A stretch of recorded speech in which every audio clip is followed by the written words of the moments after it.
前世为了供我读书，断腿父亲累死在田间，大哥溺亡在水库里，母亲和大嫂终究承受不住接连的打击，最终带着遗憾离世。我拼命考上大学，却因家庭成分不好，被当时的时代抛弃，困在4、9城当了一辈子工人。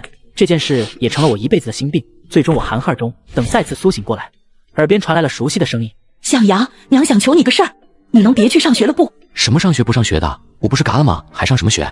还有这小土炕、茅草屋，这是什么破地方？向阳，娘知道你喜欢念书，但咱家真扛不住了啊！你爹没日没夜的干活，就这咱家还欠对上30个工分。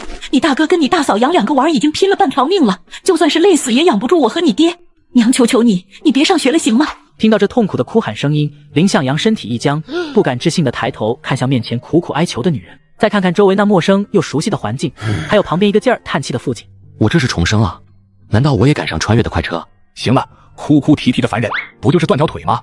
老子当年被人抄家都没损过，我还能继续干活的。说着，林来顺走下炕，断腿一碰地地，顿时倒吸一口凉气。他爹看到自己爹那样，前世的自己可真自私。爹娘，你们不用担心了，我不上学了。向阳，娘对不起你啊！是爹没出息，耽误了你。爹娘，你们别说了，前世咋就认准一条门路，非要读书呢？书读不好，一辈子平庸，比种地也强不了多少。书读好了，等过几年起风了，能不能扛住都是个事儿。不说了，娘不说了。你刚从县城回来，肯定饿了吧？娘去给你做饭。向阳，你放心，爹好得快，等爹能下地了，你赶紧回去读书。我儿子脑袋瓜聪明，是个上大学的料子呢。您夸我聪明这事儿，我不跟您抬杠。但上学就算了，我想谋些别的出路。上学没出路，当农民更没出路，累死累活干1年，最后还倒欠钱，上哪说理去？好不容易回来了，必须想个正经出路才行。林向阳正寻思着，刘红梅已经捧着一碗暗绿色的糊糊走进来了。看到那碗一言难尽的糊糊，林向阳脸色复杂。向阳，家里的饭食肯定比不上你们学校，你先吃着糊糊，娘去隔壁给你借俩窝头吃。不用了娘，我不咋饿，喝一碗糊糊就够了。林向阳伸手把碗接过来，一饮而尽，毫无调料味道，只有一股子苦味儿，真是难以下咽。一回头发现自己爹在偷偷咽口水，这多馋，看来是真的饿了。家里不会就这点野菜了吧？林向阳端着碗来到存放野菜的地方看了一眼，果然野菜已经没了。娘，这是家里最后一点吃的了。是，不过没事儿，娘待会儿去山上再挖点野菜。原来家里已经到了这种地步，但凡还有野菜能续命，娘也不会求着我回来干活的，得想个办法养家糊口才行。林向阳正想着这些，忽然眼前一花，他发现自己面前竟然出现了一片偌大的空间，这里亮堂无比，地面则是无比肥沃的黑土地，还有一条望不到尽头的河流。好家伙，金手指！没想到刚穿越，自己的福利就到账了。刘红梅见到自己儿子，先是对着饭碗满脸愁容，现在又一脸傻笑，顿时心里一紧。儿子不会是中邪了吧？不然他那么用功读书的人，咋会这么痛快答应不上学？他爹，快拉泡屎，我有急用，你赶紧给我滚出来，不然我男人可拉屎了！我警告你，他拉屎可臭了，到时候熏得你连自己坟头都找不到。林向阳刚研究清楚了空间用法，就听到这刺耳的脏话。娘，你干啥骂我？我警告你，可别装成我儿子，我家向阳可聪明了，你别让我问住了。娘，你到底咋了？我问你，1加1等于几？等于2啊。是我儿子没错了，他爹没拉出来吧？没呢，老子定眼又不是系扣的，哪那么快？那就行，省得你肚子空了还得吃饭。林向阳赶紧把饭碗塞给自己娘，就出门去了。他刚才发现自己的空间有3大能力：一是储物，可以用意念将东西收进去和放出来；二是能种植农作物，并且进行催熟；最后则是时空静止，任何东西存放其中都会永远保存在时间停止的状态。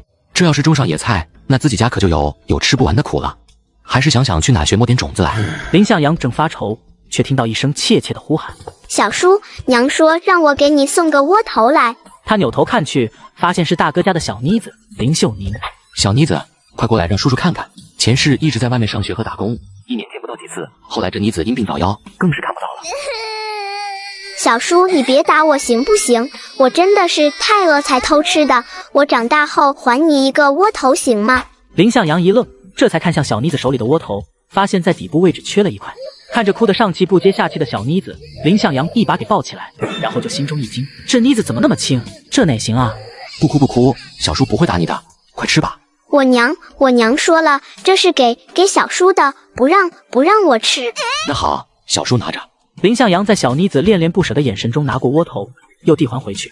小叔送你个窝头，吃不吃？小妮子被弄懵了，一脸茫然地看着林向阳。随即小妮子宝贝似的抱着窝头，小口小口地啃着，还一脸的满足。小叔你吃，你去找爷爷奶奶吃吧，我去找你爹。小叔，你别告诉娘我吃了窝头，她会打我的，那鞋底打定定可疼了。放心吧，小叔绝对不泄密。小叔真好，我长大了给你2个大窝头吃。在这姑娘小小的世界观里，2个大窝头就是天下最好吃的东西了。她小叔叔必须天天吃这么好的东西，在这个饭都吃不饱的60年，我却抢走了嫂子身上仅有的4颗玉米粒，只因我带着空间重生了。只要将种子撒进空间神秘的黑土里，眨眼间就能收获吃不完的玉米。此时林向阳大步流星的来到自己大哥家。大哥，林满仓猛地回头，见到是自己弟弟，顿时眼神有些复杂。我不走了，就在家里干活。那啥，哥没别的意思，其实你上学也行，就是行啊，咱哥俩还弄那些虚的干嘛？明明是你之前总一副读书人的虚招子，还说我虚。之前自己自诩是读书人，将来是要上大学，所以总是一副瞧不起人的模样，不怪大哥。这是我坐的椅子，咋样？挺好，挺好的。真的，咱爹娘和你嫂子都说这椅子1毛不值，没想到你会说好，难道是城里人喜欢这样的？快跟我说说哪里好。大哥，我不是跟你吹，就你这椅子送去派出所，甭管多凶的坏人，往上一坐都得认罪。咋听着不像好话呢？那正常人坐上去呢？正常人坐，那完了，社会上立马多一个坏人。向阳，你真不愧是读书人，笑死我了。听到媳妇的笑声，林满仓顿时明白了，你个兔崽子，原来是笑话我呢。你嫂子裤子坏了。裤子坏了？什么意思？向阳，等明儿你再过来，嫂子给你炒个菜，让你们哥俩喝一顿。听到这话的林向阳才一拍脑门，反应过来了。这年月人们穷，买不起衣服，绝大部分成年人都只有一身衣服，等不能穿了就给孩子继续穿。嫂子的裤子坏了，这会儿估计没有可以换的，那我就婆进去了。谢谢嫂子刚给我的窝头。刚说了你虚，又来，一家人谢啥谢？大哥，我还有个事儿，咱家有什么东西的种子吗？这年月谁敢私藏种子，让队上那些人知道还不吊起来打？我就要几粒，什么种子都行。真的1颗也没有？小树苗行不？那玩意儿我给你挖2颗来都行。你继续研究你的木工活吧，那玩意儿漫山都是，我就不用你了。向阳，我这里有几个玉米粒，你看成不？你个败家娘们，从哪弄来的玉米粒？我喂牛的时候从棒秸堆里捡的，想着煮了给妮子姐解馋，我保证没人看到。你啊你，老子真想锤死你！那玉米粒就算是棒秸堆里的，也是牛吃的，咱们就不能碰。这年月真就是牲口比人还贵重。大哥，何必呢？无非就是几个玉米粒。咱家是这么想，外人呢？你嫂子这事儿往小了说是捡来的，往大了说那就是偷国家财产。到时候要是让人告了，你嫂子可就不是挨顿骂这么简单了。行，你说的对，快把玉米粒给我吧。回去煮一煮吃了吧，解解馋。看着掌心里4个玉米粒，林向阳无奈的叹口气，打声招呼就走了。媳妇，刚才是我太着急了，我也是怕你被人给告了。妮子自从上次听你说完玉米可以煮着吃后，就一直问我是什么味道的。其实我这玉米粒不是捡来的，是我翻遍了棒秸堆找来的，也是因为这个裤子才坏掉的。我本想着晚上煮给妮子姐解馋，可是现在全都给你弟弟了。我也不是怨你弟弟，毕竟是我给他的，他不能去上学，要回来养家，其实也很委屈。这苦日子到底啥时候是个头啊？林满仓一个为了抢收粮食能熬3天不眠不休干活的铁骨汉子，此时听到媳妇的哭诉，也不禁红了眼圈。你先歇着，我去研究研究木工，只要有了技术，就好养家了。林向阳从自己大哥家离开后，找个无人角落，意念一动就把玉米粒送进空间里，随后用意念引出一些河水，浇在那片土地上，几分钟不到就变成玉米棒子。从空间刚出来，他就一阵天旋地转，差点晕过去。这意念空间挺费脑子啊，原来是饿的。连忙从意念空间弄出2根嫩玉米，吭哧吭哧啃起来，才终于有了些饱腹感。光吃玉米不够，还缺有水，有盐有水，人才能有力气。林向阳将目光看向了远处的大山，抓几只鸟垫垫肚子，总还是可以的。他立刻跑回自己家，拿着洗衣服盆就跑到山脚下，做好了一切。林向阳就蹲在树后面，耐心的等待。眼看着有5只麻雀已经进入陷阱，正要收网，忽然看到远处有一只野鸡溜达了过来，一直盯着那肥肥壮壮的野鸡进了盆里。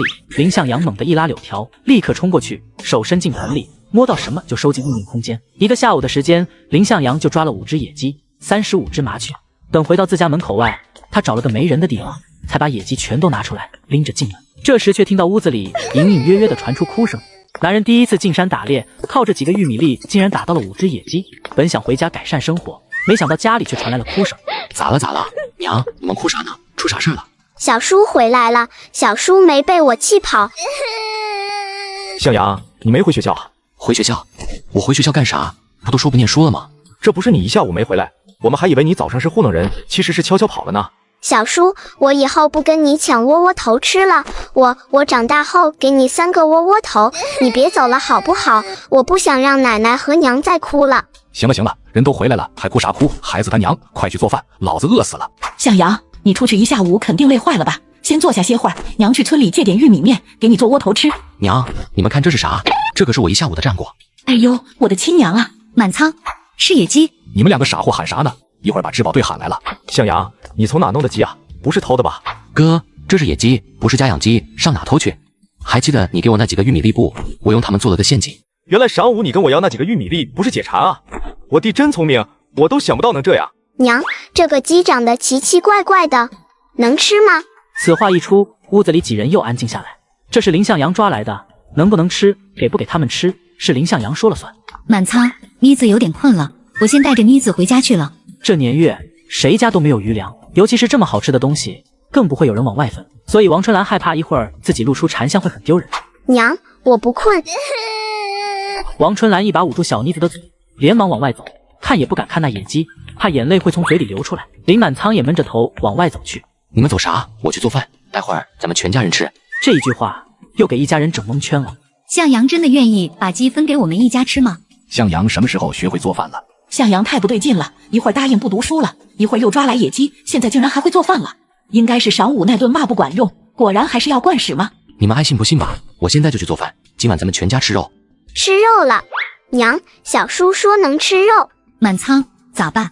我去帮忙生火，这脸今天就先不要了，蹭自己弟弟一顿再说。这事儿哪能让男人干？我去给向阳生火。那我干啥？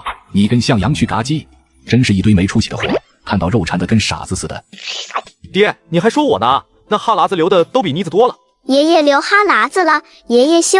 哈哈哈，我也是个没出息的，咱家一堆馋嘴子。林满仓刚从屋子里出来，却正好撞见自己媳妇慌里慌张的跑进来。你咋了？慌啥？向阳宰个鸡，咋跟你要被宰似的？我的娘啊，那向阳简直就是宰我啊！你自己去看吧。只见院子里，林向阳蹲在地上，一手攥着鸡脖子，一手攥着刀，姿势靠谱，刀法精湛。小鸡好可怜啊！林满仓看着也没问题啊，正寻思着，却发现自己弟弟嘎了第一只鸡后，竟然还想嘎第二只。向阳，刀下留人，哦不，刀下留鸡。可惜5只鸡全都给抹脖子。大哥，你就别行注目礼了，再不帮忙，鸡血就浪费了。林满仓叹息一声，他看着自己弟弟干活是真心疼啊。那鸡毛多好的东西啊，能交给生产队换工分，还能冬天放在衣服里保暖。自己弟弟竟然用开水直接烫了，那烫过后就不能要了。还有鸡屁股，顶好的香东西，这败家弟弟竟然要切下来扔掉。林向阳趁着几人不注意来到厨房，悄悄利用空间采摘了玉米，并且将一部分玉米做成玉米面，装进家里的粮袋子里，又从粮袋子里弄出半盆玉米面，开始做饼子。玉米面，向阳，你从哪弄来的？野鸡能说是山上抓的，这玉米面总不能也是山上抓来的吧？林满仓两口子也是紧紧盯着那一袋子金栗子似的面粉。我在学校帮同学们开小灶赚来的，他们说我做饭好吃，这是给我的工资，之前忘记拿出来了。娘啊，这面咋这么滑溜，比春兰17岁那会儿的脸还滑溜呢？你个憨货，瞎说啥呢？嫂子，我哥那意思是不是说你现在脸不滑溜了？你个没良心的憨子，老娘辛辛苦苦给你养儿育女，你现在嫌弃我不滑溜了？疼，媳妇我没那意思。娘，快说说你儿媳妇啊，我快被掐死了。掐你也是活该，你那爪子上又是鸡毛又是鸡血的，也敢往这么干净的棒子面上摸。看着上蹿下跳嗷嗷叫的大哥，林向阳顿时乐不可支。爹爹加油，爹爹必胜。你个小丫头，老娘白疼你了是不是？敢给你爹加油！小妮子吓得连忙逃窜。林向阳本想将小侄女抱住，却没想到小妮子绕过他，迈开小短腿钻进屋里。爷爷救命，我娘要吃你的小妮子了。在这个3天饿9顿的60年代，别人家都很能吃树皮，而我却带着全家人顿顿吃肉，只因为我带着空间重生了。等到林向阳炖好了鸡肉，这时只见自己老娘只拿了一个小小的碗过来。娘，你咋不拿个茶杯过来呢？你这碗咱得吃到明天早上去吗？这肉咱一人吃1筷子就好了，这年月有肉也不能一下造完啊。向阳，你自己吃饱啊，剩下的肉我存起来，这些肉咱能吃到年底呢。对，向阳你先吃饱，俺们尝个1、2块就行了。看着拿着小碗的娘和在一旁明明馋到不行也不敢坐下的大哥和嫂子，林向阳直接抱起小妮子坐在桌旁。妮子，你奶奶和你爹娘傻了，看到肉都不吃，咱俩吃肉好不好呀？小妮子本能的看看王春兰，向阳也不给嫂子开口的机会，直接用筷子夹起一小块肉放到她嘴巴里。好吃吗？小叔真好，给我肉肉吃，我以后保证让你天天吃窝头，还有必须1年吃上1顿肉。妮子，放心吃，今天不光肉管够，还有3人给咱们站岗，保证没人敢来抢。媳妇，吃！刚才向阳害得我被你和娘掐，必须吃1碗肉才能弥补。吃吧吃吧，既然是向阳弄来的东西，他爱咋处理就咋处理。哎，这就对了嘛！我抓的鸡，我做的饭，我说让你们吃，还有啥不敢吃的？向阳是真有能耐，我就没听说过有人能弄来这么多肉的。媳妇，你快尝尝这鸡肉，咋这么香呢？前几年还吃大食堂的时候，俺也吃过炖鸡，可那鸡肉都很老，很难嚼烂。这鸡肉真是软嫩无比。一顿饭吃完，等2个女人收拾好了碗筷，林满仓一家子要回家去。大哥，你把这些肉带上。不行不行啊，连吃带拿像啥样子？又不是给你吃的，我给虎娃吃的。你要是有空就给虎娃送去。林满仓家有2个孩子，妮子是2丫头，老大是个儿子叫林小虎，刚10岁就送去给人当学徒了。王春兰一听林向阳的话，眼圈顿时就红了，哭得不行。可林满仓还是过意不去，不想要。2个没出息的，这是给你的呀。这是向阳疼他侄子侄女，你俩回去要敢偷吃，我打断你们的腿。听到这话，林满仓才敢接过碗，眼睛红红的，说不出话来。满仓，你说向阳咋这么好呢？我咋那么好的命，摊上你这么个好男人，还有个那么好的小叔子。将来虎娃肯定跟他小叔一样有出息。你快拉倒吧，虎娃长大能有他小叔1半聪明，我就谢天谢地了。娘，那我呢？你呀，随你那爹憨得跟个2愣子似的。不，你是小愣子。爹是2愣子，我是小愣子。娘，咱家有2个愣子，你高兴不？高兴高兴，我咋不高兴？哎呦我的傻闺女哟，你可笑死娘了。大愣子，大愣子，我是小愣子。林满仓黑了脸，没好气地瞪了自己闺女一眼，也不知道这傻丫头随了谁。夜深，他爹一个劲儿倒吸凉气，毕竟林来顺摔断了腿，虽然请赤脚医生勉强帮忙将骨头对好，用了点药草止疼，现在药草的劲儿过去了，就开始疼了。爹，我出去找我同学一趟，他那有治疗腿疼的药草。向阳，别去了，爹不疼。爹，那同学还欠我3顿饭钱没给呢，我总得要回来，而且他家离得不远。那你也明天再去。向阳，向阳。林向阳出了门，直奔村里赤脚医生大舌头家。谁呀？大晚上找来了？这大晚上来找你的还能有谁？来顺家呗。也对，那碗止疼药的劲儿应该是过去了，这会儿肯定正疼呢。你干啥去？我去撒泡尿。当我傻？你是要去给林来顺拿药吧？我知道你这人心善厚道，可你之前给他接骨没收钱，还白饶了1碗汤药，已经够可以的了。那药都是上面定量给的，你要没了，钱没交上去，到时候别说医生当不成，你还得被送去劳改，让我们孤儿寡母的怎么活？哎，我知道了，原来是向阳啊！你啥时候回来的？叔，我爹腿疼的厉害，想用粮食跟你换点药。已经在想着该怎么拒绝林向阳赊账的大舌头，看到玉米面，顿时愣住。叔，你个臭小子，从哪弄来的粮食？我家以前剩下的余粮。放屁！你爹大半个月前就说家里没粮食了，都是靠野菜顶着。再说，就你娘那疼汉子的劲儿，家里但凡有1两，早就拿来他老子花了。我警告你啊，小崽子，看你爹受伤，你拿粮食也只是换药的份上。现在你从哪拿的就还哪去。我当不知道这事儿，不然老子打断你的腿。你爹送你去上学，可不是让你学偷鸡摸狗的。屋里婆娘正好走出来，见到大舌头，指着林向阳低声嘟嘟囔囔，似乎不像是在说好话，当即走过去掐了自己男人一下。你个老东西，跟孩子摆什么谱？不会好好说。你不知道这小崽子多气人。哎呀，别掐了，你自己看吧。向阳，这从哪来的？舌头叔分婶儿，你们别生气，我确实撒谎了。这粮食不是我家的，是我上学帮同学抄作业赚的。抄作业还能赚钱？倒是真有这事儿。我在县医院培训的时候，也有同学求我给打小抄应付考试，都是给报酬的。不过我们也就是1两根烟，你小子咋弄来这么多粮食？这是我1个学期攒下来的。再说咱们村无论是个人家还是生产队仓库，把粮食看得比命还重，我上哪偷去？这话让面前老两口脸色缓和了很多。这10斤棒子面配上野菜糊糊，让他一家子能顶2月，重生回到人人都吃不饱的饥荒年代。只因我给了眼前的男人10斤玉米面，他却要我给他磕头接上级。叔，别看了，快给我拿药吧。哦，行。这是我家祖传下来的药方，对治疗断手断脚效果很好。另外你记住了，伤筋动骨100天，这段时间千万别让你爹下地走动，不然这腿就废了。林向阳答应一声，转身就要走。你个混小子，这些药草是金子做的啊，能值10斤玉米面。舌头叔，你就拿着吧，实在不行就当这粮食我借给您的，成不？大舌头摇摇头，他脸多大啊，在这年月借这么多粮食。淑芬婶儿也是满脸忧愁，想要粮食又觉得没脸。忽然俩人同时开口：向阳，要不我给你说个媳妇吧？你也够年纪了，还这么有文化，长得也不赖，婶子保管给你说个好媳妇。滚一边去吧！你给我磕个头，打今儿起我就是你师傅了，以后跟着我学治病吧。要说能当医生，林向阳自然也是心动的，但想到过几年倒霉的医生也不少，还是摇摇头。叔，你等我回家问问我爹行不？你也别瞧不起我，我家5代行医，祖上都当过御医的，只是到我这代有点没落了，但家传的本事可不小呢。只要你好好学，别说将来到县城，市里的大人物都要巴结着你呢。林向阳也是心中一动，他只知道小妮子将来是病死的，如果能学点医术，或许就能提前发现自己小侄女的身体哪不对劲。叔，那我回去跟我爹说说。行，你去吧。林向阳回家后，给自己老爹熬了一碗止疼药。向阳，你那同学是哪的人啊？就附近村子的，看您疼得浑身都是汗，快喝吧。一碗药汤下肚，没多久就起了作用。向阳，等过几天爹好受一些了，你就回去读书吧。爹，我不想上学了。学校里有人欺负你？不是，我是觉得我已经15岁了，该养家了。养个屁家，你爹又没死呢。再说，我觉得你小子是个聪明人，在学校上学都能赚到粮食，这种脑袋瓜当农民可惜了。想当年你太爷爷让我去留洋，可我贪着在家里玩，觉得家里的钱几辈子都花不光，何必去跟那些洋鬼子瞎掺和？结果呢，但凡我要是愿意留洋读书，早就带着你跟你哥去城里了，何必当着你腿子受苦受累？难怪这一辈子不管娘怎么跟爹闹脾气，但遇到事儿永远都是听爹的。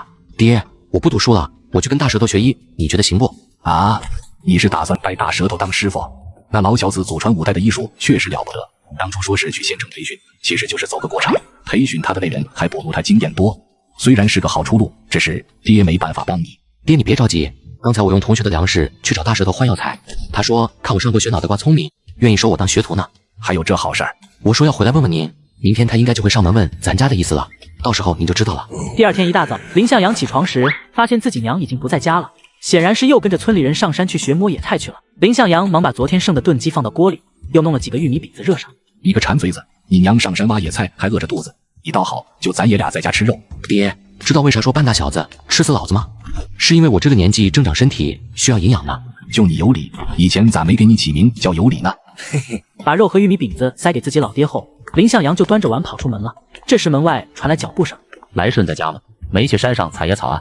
这是等着我。向阳，你吃的啥？野鸡肉，昨天在山上抓的。大舌头盯着那满满一碗，整个人都傻了。那是一碗我的亲爹祖奶奶啊，那是一碗肉。大舌头眼睛都绿了，他都半年没见过荤腥了，难怪这林向阳如此大方，直接拿出10斤玉米面去自己家换药。那什么，你先吃着，我进屋去找你爹聊聊。说罢，大舌头钻进屋子里，想要找林来顺聊聊。这一进去，差点被熏了个跟头。林来顺竟然也端着一碗肉吃。林来顺，你个老东西，不过日子了，那肉孩子吃也就算了，你他娘的也捧着一碗在那吃。哈哈哈，叫声哥赏你口肉吃。去你的，老子堂堂一后人，差你这口肉。林来顺听到大舌头不愿意，故意在屋里吧唧嘴吃肉，肉香四溢。大舌头闻得到吃不着，气得直跳脚。等等，谁说我吃不到的？老子要是成了向阳的师傅，那就是他半个爹，这小子怎么也得孝敬自己吧。想着这个，他直接从林向阳碗里抓起一块肉，放进嘴里吃掉了。小子，这块肉就当是你的拜师礼了，打今儿起你就是我徒弟了，说啥也没用了。林向阳一脸无语，摇摇头，放下碗进了厨房。你小子跑什么？我教你医术，吃你块肉咋了？再说你就算生气，也得把这半碗肉端屋里去。您这个师傅我认了，但一块肉当拜师礼不合适，您先吃了这碗饭，回头我给您弄点真正的拜师礼。刚才还对林向阳态度有点生气的大舌头，看着那满满的一大碗肉，愣住了。师傅，你要是真觉得不好意思，那就把祖传的真本事交给我。嘿，我家的那医术你要是学会了，起死回生不敢说，但在咱们是医生圈子里，你能当大哥。不过这年月的一碗肉可不是小数目，这比1碗金子还珍贵啊！我不能占你的便宜。大舌头，我儿子赏你碗肉吃，你咋还矫情上了？实在不行，你跟他拜个把子，我不介意多个老儿子。你个林来顺，你，老子今天还就收下这碗肉了。从今天开始，向阳你就是我徒弟。徒弟，这碗肉师傅留下了，我保证不出10年，把你培养的明明白白的。等你吃饱饭，去我那学习去。林来顺，你给老子记住，我现在是向阳半个爹，以后少他娘的搁我家胡闹，我辈分要是下去了，你也跟着丢人。丢下这话，大舌头立刻走人了。爹，还是你有办法，2句话就让大舌头把肉拿走了。那是我跟他一起长大的，想要收拾他还不简单。你个小崽子，管谁叫大舌头呢？以后要叫师傅，以后你进了人家的门，就要把人家当师傅孝敬，明白吗？林向阳答应一声，出门去了。趁着这时间，他想去山上看看有没有什么别的野物，不能弄这一顿肉就拉倒啊。在这个饭都吃不饱的60年代，这个男人却在野猪洞口熬起了粥，竟然一次猎到了5头大野猪，接上集。此时林向阳找了个阴凉的地方坐着，打算等挖野菜的人走光了再上山。娘，我能去找小叔玩了不？小叔能不能跟我一起玩啊？你小叔肯定不会跟你个多嘴的丑丫头玩，别去讨嫌。娘，你骗人！小叔说我好看，小叔可喜欢我了，他还喂我吃。差点说出那个肉字。这年月，谁家有点吃的都是藏着掖着，怕人去借。林向阳听到小妮子吵闹的时候，连忙去把已经脸憋通红的小妮子解救出来。小叔，娘说我是丑丫头，说你不喜欢我。你娘骗你呢？其实啊，小叔就喜欢丑丫头。娘，听到没？我小叔就喜欢丑丫头。你真是跟你爹一样蠢。娘，你胡说，我爹才不蠢，我爹是大愣子。周围人顿时都哄笑出声。王春兰可气坏了，这话在自己家说说还行，哪有当闺女的跑出来满大街喊自己爹大愣子的？嫂子，我帮你看孩子，晌午吃饭再给你送家去。小叔，咱们是要抓昨天那种好看的鸡吗？看看吧，能抓到就抓。在山上找了半天，林向阳看到了一个不大不小的洞，刚靠近就闻到一股臭味。小叔叔，臭！林向阳找了个草丛，把小妮子放下。乖乖待在这里别动，这洞还真不小，地上还有干掉的大粪和一些坚果壳，看来这地洞被不少人都发现过。林向阳想了想，当即利用空间弄了一盆棒子面，倒上里面的泉水，然后搭了个简易的灶台，又弄来枯树枝点燃，把那盆棒子面往上一放，瞬间香味弥漫整座大山。小叔好香啊，我也想吃粥。哈哈哈，傻丫头，咱们不喝粥，咱们吃肉。林向阳连忙拿出昨天抓的麻雀处理了一下，就开始烤。快吃吧，趁热才香。小妮子刚接过肉，远处突然传来哼哧哼哧的声响。林向阳一把抱起小妮子，躲在树后，5头大野猪就循着香味朝地洞走去。妮子待在这儿，千万别动。他猫着腰靠近地洞，突然将一根燃烧的木棍扔了进去，洞内顿时响起震耳的嚎叫，野猪争先恐后的往外冲，出来一只，他就往猪身上拍一巴掌，将其收进意念空间，最后将5头野猪全都收入囊中，望着意念空间一动不动的几头大黑猪。这年月黑市上的肉都有人敢卖到7、8块钱一斤了，这要是都卖出去，直接就是大几千块钱到手啊！想着这些，林向阳已经抱着小妮子回到村子里。此时就见远处一老一少穿着中山装，推着自行车，满面红光的走着。生产大队长点头哈腰的望着两人，两个不要脸的，还提拔老子，都他娘的饿得吃不上饭了，还扯什么犊子？海叔，注意素质。是，我态度不端正，我一定深刻检讨，好好学习嘞。哎，小崽子，你欠揍啊！海叔，您祖籍四川的吧？你啥意思？四川有种传统戏曲叫变脸，您学的可真像。海爷爷真厉害。向阳，你一个中学生，整天没个正形，这小妮子早晚被你带坏了，还敢笑话你海叔了。说着说着，刘海又惆怅起来。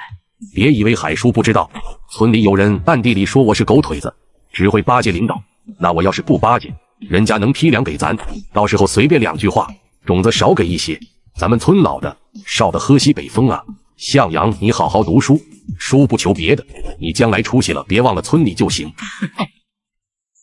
看着海叔离开，林向阳把妮子送回家去，然后直奔师傅大舌头家。师傅，师娘。见到林向阳来了，大舌头立刻摆出师傅的威严。来了，小子，去把草药给我整理了。哎呦，向阳来了，快来这坐会儿。婶儿，哦对，是师娘，师娘给你倒碗水。大舌头看到这一幕，整个人都傻了。这傻娘们干啥呢？知道的是我徒弟来了，不知道的以为我爹来了呢。看着屋里热络聊天的俩人，大舌头怎么看怎么来气，冲进屋就拎起林向阳的耳朵。不懂事的，让你做你就做，出去干活去。你个老犊子，给我松手！你个老犊子手咋这么欠呢？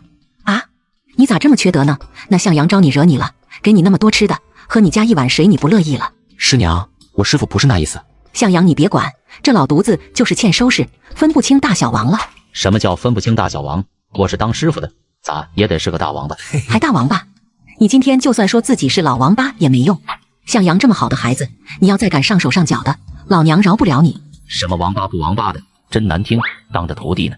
再说大家都是这么教徒弟的，我当年也是挨了不少揍的。教徒弟就得揍，那你当初挨那么多揍，学了多少本事？我说啊，怎么不说了？挨那么多揍啥也没学会，就证明你们这招不管用。师娘，你就饶了师傅吧。不行，向阳你别管，今儿必须让他长长记性。主要吧，师娘，你要是把我师傅耳朵扯大了，以后人家说我有个猪耳朵师傅，怪丢脸的。师娘闻言顿时笑个不停，手上也没力气。大舌头拉着林向阳跑到院子里。你个小混蛋，让你给我求情，你骂我猪耳朵干嘛？师傅，您这就太不讲理了，我要不这么说，你耳朵还被滴溜着呢。少废话，去干活。为了改变家人得病过早离世的悲惨命运，林向阳来到了师傅大舌头家里，正式开始了学医之路。师傅，那咱们先从哪开始学？这些是入门基础，也是最重要的。你仔细听好了。介绍完10几种草药后，大舌头看到林向阳还在嘀咕：“傻小子，我就是让你先熟悉一下，你还真打算听一遍就全记住啊？”师傅，可我真记住了。不知道是重生的原因，还是那个意念空间导致的，林向阳发现自己记性格外的好，竟然真就一遍都记住了。向阳，别以为你师娘疼你，我这个当师傅的就真不能把你怎么样。正洗衣服的李淑芬抬起头来，眼珠子一瞪：“就算师傅不能把你怎么样，可你在认识草药的这种事儿上撒谎，坑的是别人，害的是你自己。”大舌头没想到林向阳还真有两下子，这么快就记住了自己教的东西。你把这些药草分出来，然后告诉我它们的名字和大概用途。林向阳立刻将药草全都分出来，一边分还一边念叨着药草各自的名称以及作用。好家伙，天才啊！我随便说几句，你全记下来。徒弟，走走走，咱们屋里说去。不足5平米的小屋子里摆着不少书，林向阳看着那些书，眼睛都放光了。这些可都是中医的传承啊！小子，怎么样？这些可都是宫廷医术，都是给皇帝治病用的，老百姓可接触不到。也就是你师傅我家里还能藏着这些书，听说一些老中医都把家里的孤本拿去卖破烂换粮食了，你说那不是糟践东西吗？师傅可不敢瞎说，什么御医，什么老百姓接触不到，这话传出去是要倒霉的。你当你师傅是傻的吗？也就是你来了，我才跟你介绍一下。那就好，那就好。小子，你的记忆能力确实很强，但当医生记性好可没用，还要有天赋。师傅你放心吧，我都记下了。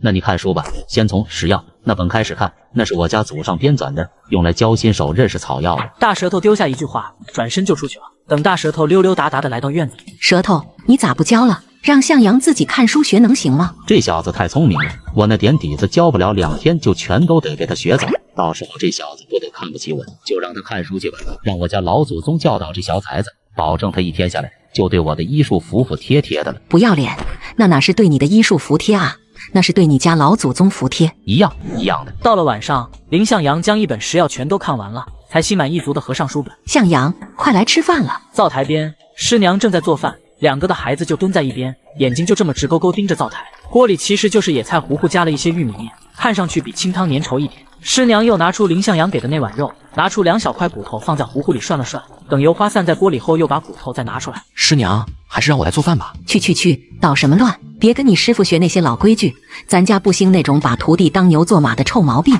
你就安心坐着等吃饭。小崽子还装城里人那套，谦让上了还过来等着吃饭吧。家里算上林向阳，现在有5个人，那野菜糊糊成了5碗半。那个碗里有鸡肉的糊糊被摆在了林向阳的位置上。师娘招呼几人吃饭，她则是端着一碗飘着点油花的糊糊去了隔壁院子。那败家娘们给她孙子送吃的去了，孩子刚出生，你嫂子营养不够，孩子没有奶吃，所以有点荤腥，就赶紧惦记着那一家子。师傅，我就不在这吃了。不行，你是我徒弟，在我这学艺，我连饭也不管就成笑话了。你想让村里人都看不起老子是怎么的？我爹还等着我熬药呢。虽然知道林向阳是故意找借口要走，但又不能阻拦人家去给自己老爹熬药，只能没好气地说：“嫌老子家饭不好，想回去吃肉是吧？我还不稀罕招待你呢，赶紧滚！”林向阳出了屋子，没有直接走，先去了小药房，从意念空间里处理了半头猪拿出来。师傅，我在小药房给你放了点东西，顺带借本书走啊。你个小崽子，偷我书是吧？我看你是欠收拾了。大舌头急忙追出来，那可是他的命根子。正好李淑芬一脸愁容的回来了，2人撞了一满怀。你要疯啊？不好好吃饭，跑什么啊？哎呦，那小崽子拿我书跑了。谁？向阳啊？拿你本书就拿本书，他还能给你弄坏了啊？再说你本来就打算让人家看书学习，拿你本书回去看看咋了？回去。柱子说在药房给我留东西了，我去看看。媳妇，你快来看看，我他娘的是不是饿出幻觉来了？咋了？你嚎啥呢？等李淑芬往里一看，也傻了。药房的桌子上赫然摆着半头猪，绝对有100来斤的肉。这，我的乖乖呀！大舌头拿起桌子上的纸条。师傅，我思来想去，还是觉得拜师礼不能太寒酸。您让我弟弟妹妹吃饱，再给大哥大嫂补补身体。如果您退回去，就代表您不要我这个徒弟了。那我明天也不会再来打扰您了。看到这纸条，大舌头眼圈顿时泛红。咋了？这上面写的啥啊？等大舌头缓缓念出纸条上的内容。我的娘啊，向阳这孩子咋这么好啊？他咋这么好啊？屋里2个孩子听到动静，慌忙跑出来。娘，你咋了？以后你俩要把向阳哥当成亲哥，谁要是敢不听他的话，我就揍死你们，听到了吗？2个孩子很是懵懂的点了点头。这个男人自带空间穿越回60年代，利用空间一次猎到了5头大野猪，没想到给瘫痪的老爹气得差点跳起来。林向阳回到自己家，悄悄从空间取出1整头猪。娘，我来做饭吧。今天我实在是不想吃糊糊了。去，我来就行。娘，我昨天不是证明了吗？我会做饭。你是证明了，证明的我都心疼死了。那么好的玉米面都快赶上细粮了，就直接做成饼子吃。我用那粮食找人换了点棒子面，1斤纯玉米面换5斤棒子面，划算吧？娘，村里人吃的棒子面都是连壳一起碾碎，有的还带着玉米芯，那玩意儿吃着都拉嗓子眼。放心，娘给你吃的是纯玉米面，我跟你爹吃棒子面。我不是那个意思啊，我是说棒子面吃多了对肠胃不好，容易拉不出来。想啥好事儿呢？哪有那么多棒子面吃？这点粮食能顶几天还不一定呢。到时候肚子里没食儿，拉不出来更好，省得饿了呢。娘，你看看这是啥？你说今晚上我有做饭的资格没？向阳，哪来的野猪？娘，那是我从山上抓来的。啥？你啥时候上山抓野猪了？你这孩子怎么悄没声的跑山上抓野猪去了？上次质保队那些人拿着枪上山去抓野猪，去了10几个人，最后野猪没抓到，还有好几个人受了伤。孩子他娘，我咋听着向阳说去抓野猪了？爹，我在山上抓到了野猪。爹是没什么文化，但不是傻子。1猪2熊3虎，这野猪最难产了，不但喜欢群居，脾气还异常暴躁，那一身皮厚的，连土枪距离远了都打不死。你告诉爹，你是怎么抓住野猪的？今天一天，爹可没听见枪响。爹，你这么严肃干嘛？怀疑我是偷的？那咱们村里也没有人能弄到这么多肉啊。别说一群农民，就算是公社现在想要弄到猪肉，估计都不容易。所以爹才更加担心，是不是谁给你的？爹，你该不会怀疑我是特务吧？那我跟你说怎么抓到的野猪，爹你千万别告诉我娘啊！你先说。其实我是在山上发现了一个野猪曾经待过的地洞，然后熬了一盆玉米粥放进地洞里，等着野猪钻进去后，出来一头我就砸死一头，就这样抓住他们。林来顺听到林向阳竟然熬了一盆玉米粥喂野猪，差点一口气没上来。爹，你没事吧？你别过来，老子怕忍不住打死你个败家子。我本来不想说的，是你非要听，现在我说了你又生气。我他娘的知道你这么败家。不是，爹算账总会吧？一盆粥顶多2斤玉米面，我抓来2头大野猪，您说价值多少钱？2斤玉米面，就算卖到村里人说的黑市，1斤可能也就1、2块钱，但猪肉可就不一样了。据说有人敢卖到1斤7、8块呢，2头野猪怎么也得3、400斤吧？好家伙，这绝对是一本万利啊！你小子是真聪明，也真舍得，难怪别人都抓不到野猪，谁舍得白扔2斤玉米面啊？对了，那2头野猪去给你师傅送个猪头过去，往前倒退20年，这才算正儿八经的拜师礼。早就给了半头猪。你说啥？来，我的好儿子，让爹亲近亲近你。爹，你别笑了，你笑得太瘆人了。儿子，你说啥呢？爹最疼你了，快过来让爹好好疼疼你。爹，我去帮我娘收拾猪肉，您歇着吧。那可是半头猪啊，100多斤肉啊，就这么水灵灵的送出去了。哎呦，咱家也有猪了，向阳啊，这可是天大的好事。娘，咱得赶紧处理，您去把大哥大嫂叫来帮忙吧。娘刚才就想叫你哥来帮忙，就是怕你觉得这猪是你弄来的。大哥是自家人，您快去吧，咱们今晚全家一起吃杀猪菜。好好好，我这就去叫你哥。不多时，林满仓一家3口被喊来了。看到院子里的那头猪，大嫂王春兰直接被吓得坐在地上了，死死捂着嘴巴，才勉强没叫出声来。小叔，这大家伙是啥呀？把我娘都吓哭了。你这孩子真没出息，看见头猪就成这样了。娘，你刚才在院子里围着猪转了10几圈，又鼓掌又蹦高的，跟跳大神似的，其实我都看见了。你这小兔崽子，净瞎说！训完了林向阳，刘红梅也忍不住笑了，笑着笑着眼泪就出来了。看着这婆媳俩又哭又笑的，向阳，咱娘跟你大嫂不会得癔症吧？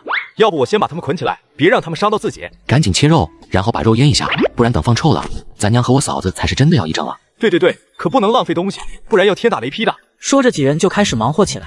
林向阳几次想要插手都被撵开，而小妮子则一直缠着林向阳，想跟他玩。去，别缠着你小叔，他是干大事的人，哪有空哄你个小丫头片子？哎呦，妮子不哭，叔叔抱抱。嫂子，姑娘还是得宠着点，这样将来她才不会缺爱。缺爱？向阳，你们读书人事儿真懂得真多，咱们从小谁不是被大人揍到大的，也没见谁缺爱。就是啊，小时候我犯错，咱爹揍我的时候都是吊在树上抽的，生生打断了3根胳膊粗的树枝，我也没缺爱啊。咱爹还有这么暴力的一面呢？可不是，也就是你受宠，所以没挨过揍。我当初可没少挨揍，就说吊起来打那次吧，我就是偷咱爹一根烟卷，想试试味道，你说至于吗？向阳，可别听你哥瞎说，你爹抽他不是因为他偷烟卷，是因为这兔崽子抽了2口烟卷，觉得味道不好，就给丢开了，结果丢在了麦秸垛上，点燃了10几个麦秸垛，村民们为了救火忙活了一晚上。对，我听说过这事儿。当初这憨子第一回去我家提亲那天，我娘还问他现在还玩火不？原来是因为这个啊！我说你娘咋问我玩不玩火，还以为她想让我帮忙烧饭呢。看着自己大哥那憨乎乎的样子，林向阳又看向怀里的小妮子，这丫头将来不会这么笨吧？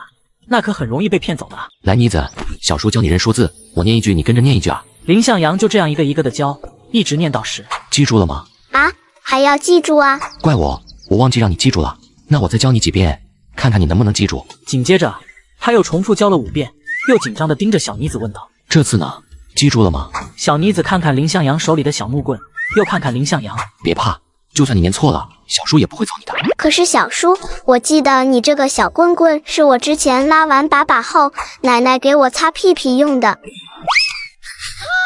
妮子，你咋不早说？都怪小叔，你刚才来回晃那个小棍，所以我认出来的慢。得，这妮子肯定又没记住自己刚教的东西，应该是年龄太小的原因，还是以后再教。向阳放弃吧，这妮子跟他爹一样憨，学习一窍不通，就喜欢疯玩。会玩也行，这种孩子心态好，我希望妮子能一生无忧，天天开心。瞧瞧人家向阳，多疼你那傻闺女，你也不知道说句话。那我就祝咱弟儿梦想成真。林向阳则是狐疑地盯着自己大哥，这家伙不会是装憨的吧？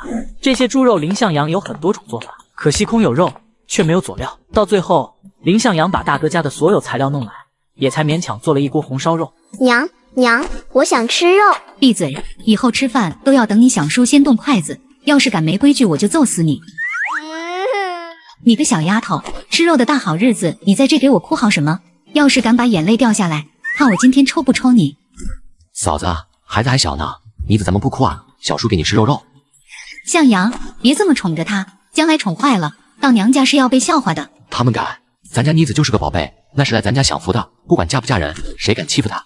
你看我怎么揍他们！小叔，你别生气，我娘不是故意打我的，她就是不小心的，你不要揍她。听到这话，所有人都笑了。嫂子，你看这妮子多向着你。你这小妮子，算你有良心。妮子放心吧，我不会揍你娘，你娘要是受欺负了，我还要帮忙出气呢。王春兰又是一阵眼圈发红，但她觉得这是好日子不能哭，就一个劲儿掐着自己男人的胳膊。满仓，你说我上辈子做啥好事了，咋就嫁进咱家门里了呢？林满仓被掐得龇牙咧嘴，也在暗暗寻思，我上辈子是不是天天揍自己媳妇，所以这辈子天天挨掐还债？我本以为这种年月咱家能不饿死人就算是好事儿，没想到还能吃上这么多肉，还得是我家向阳，真有本事。向阳长得这么好看，还有本事，将来咋也得娶个城里媳妇。一顿肉而已，咱们还是赶紧吃饭吧。最后每人吃了一大碗五花肉，3、4个窝窝头。小妮子捂着圆滚滚的小肚子，屁颠屁颠跑到炕上，直接躺下就要在这里睡觉。妮子，先别睡，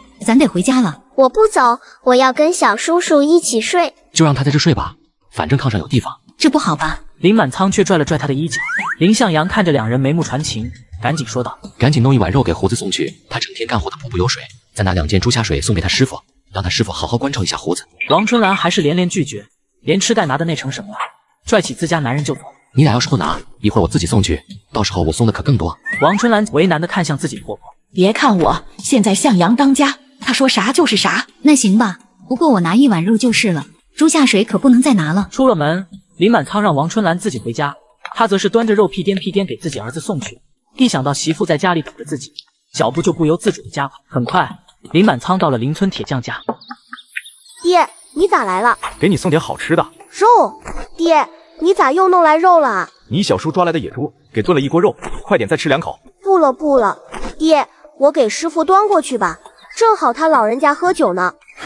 行吧，最近学的咋样？挺好的，每顿都能吃半碗，1碗野菜糊糊呢，而且我都会磨刀了。儿子每天又砍柴又打铁的，一天3顿就半碗糊糊，而且都来了大半年了，刚学会磨刀。这铁匠是真不教东西啊！他还想再说2句，屋里传来了粗犷的骂声：“你个小王八羔子干啥呢？还不滚回来给老子捏捏肩膀！”来了，师傅。胡子小心翼翼地接过那碗肉，就关上门回屋去了。林满仓不放心，悄悄从门缝里看了一眼，发现自己儿子走路一拐一拐的，就知道肯定是才被揍了没多久。师傅，我爹给送来1碗红烧肉，您下酒吃吧。好小子，你爹挺有本事啊！昨天刚弄到1碗鸡肉，今天又弄到1碗红烧肉。行，就冲你和你爹这份孝心，今晚给你吃点沾沾，明天我教你怎么选铁料。要是以后你爹能天天给我送肉吃，老子保证你用不了1年就能出师。随后铁匠丢给胡子一个发灰的硬窝头，他则是毫不客气地开始对着那碗肉大快。胡子也不敢多说，坐在小板凳上吃着窝头。林满仓透过门缝看到这些，气得差点破门而入。可想了想，这年月要是没个手艺，以后儿子只能跟自己一样，一辈子面朝黄土背朝天，在土里刨食吃，还不是苦一辈子。胡子，爹没出息，你再忍忍，等你学会了手艺，爹砸锅卖铁也送你进城找个厂上班。在这个3天饿9顿的60年代，只因我给村里的赤脚医生送了半头猪，他竟然要把祖传的医术传承给我。接上集。第二天一大早，林向阳直奔师傅大舌头家。哟，少爷起床了，也不怕太阳把你定烤糊。哎呦，我的耳朵！当谁都跟你个老梆子一样睡不着觉啊？向阳年轻，多睡一会儿咋了？师娘瞪了大舌头一眼，然后笑盈盈走到林向阳面前，就开始上下打量他。师娘，你干啥呢？你师傅有件衣裳不穿了，师娘给你做件褂子穿。不用的，师娘，我回头自己去买就行。瞧瞧人家这派头，动不动就买去。你家趁情况啊？向阳，他是嫉妒你有本事，咱不搭理他。而且就算你有钱，你买的是你买的，师娘给你做是一片心意，咋？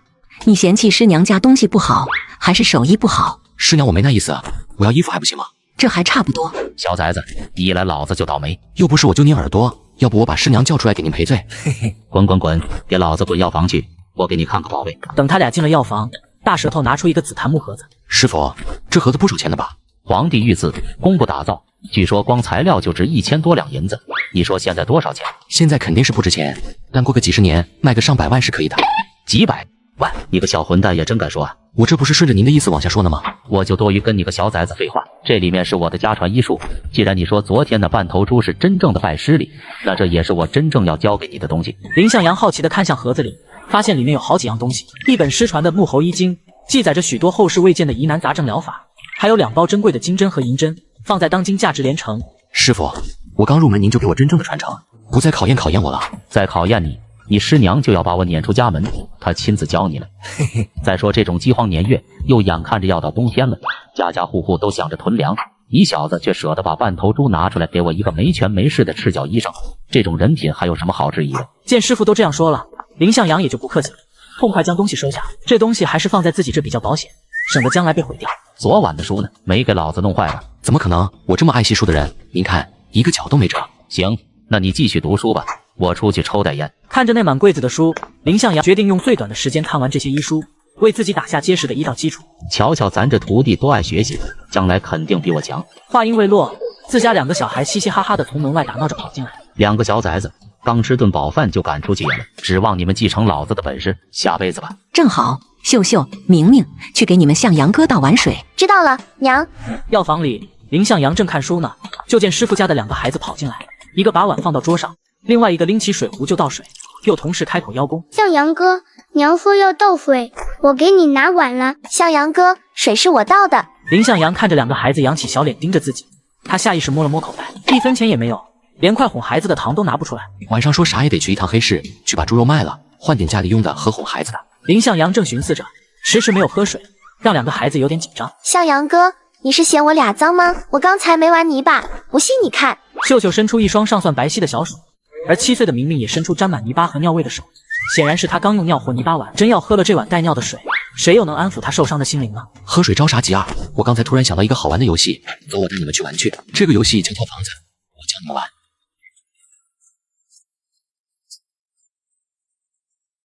看懂了吧？你们轮流来，谁输了就下场重新来，不许打架，明白没？你这个小兔崽子，给2个小玩意儿玩这又蹦又跳的东西，肯定饿得快。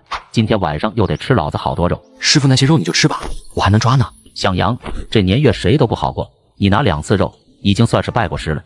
要是再敢拿东西来，别怪师傅翻脸。我是你师傅，要是靠你一个小崽子养着，我成啥玩意儿了？再说你大哥家里有2个娃都自顾不暇了，你爹娘大概率要靠你一个人养着。你要是再这么大手大脚的，你就算是有个养猪场也养不起，明白吗？那行，师傅中午你给炖个肘子吧。肘子没有，我给你个鞋底子烧饼你吃不？赶紧看书吧，一会儿我可得考你。林向阳发现自己竟然不知不觉看了半本书，偏偏那些东西还没忘，全都记在脑子里了。自己的记忆力啥时候这么好了？难道是意念空间？于是林向阳尝试将医书收进意念空间扫描后，整本书的内容瞬间烙印在脑海中。他索性把所有医书都扫描了一遍，连大舌头家传的医书也不例外。短短片刻，几百年的医学积累全成了他的知识储备。等到林向阳用空间把所有医书的知识吸收进脑子里后，想试试自己的医术到了什么境界。师傅，来帮个忙呗。怎么了？没事儿，您坐这先喝口水。你叫老子进来就为了给口水喝？这谁咋一股尿味？先别管水，让我好好端详你。你小子端详啥？我脸上有东西。我在望闻问切呢。你望你大爷个腚啊！刚看了2天医书就敢行医，谁给你的勇气？师傅，实不相瞒，你有点虚啊。那败家娘们咋啥都跟你说？师傅，我是说你体虚，就是总吃不饱，身体饿坏了。小崽子，你拿师傅逗着玩的是吧？这年头谁他娘的能天天吃饱肚子？我今儿不抽你是不行了。师傅别激动，我虽然没办法治你的饿肚子，但我能治你另外一个虚。放屁，我都没招，你能行？我也是凑巧了，在您家传的这些医书里找到一个药方，专门治这个的。不信您在家等着，我去山上给您找草药，保管您精神焕发，以后师娘定会对您温柔相待。那你小子就去找找吧，不过别进深山啊，等回来后你把方子给我看看，咱爷俩一起研究。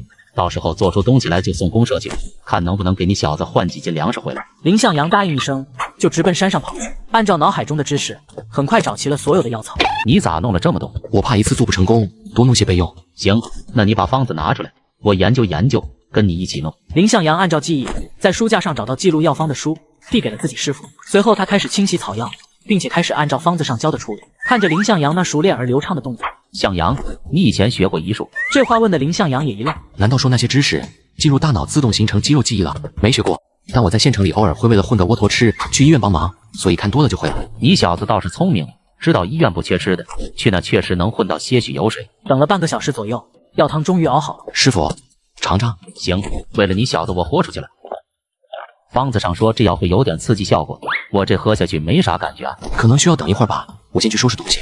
等等，先别收拾，带你妹妹和弟弟出去玩，晌午再回来。林向阳急忙带着2个小孩子出了门，刚出村口，就看见妮子正和几个小孩子蹲在草丛边抓蛐蛐。林向阳走过去，一把将小妮子抱起来。小叔，娘说你去学本事了，不让我去找你，可是我都想你了。走，小叔带你去玩游戏。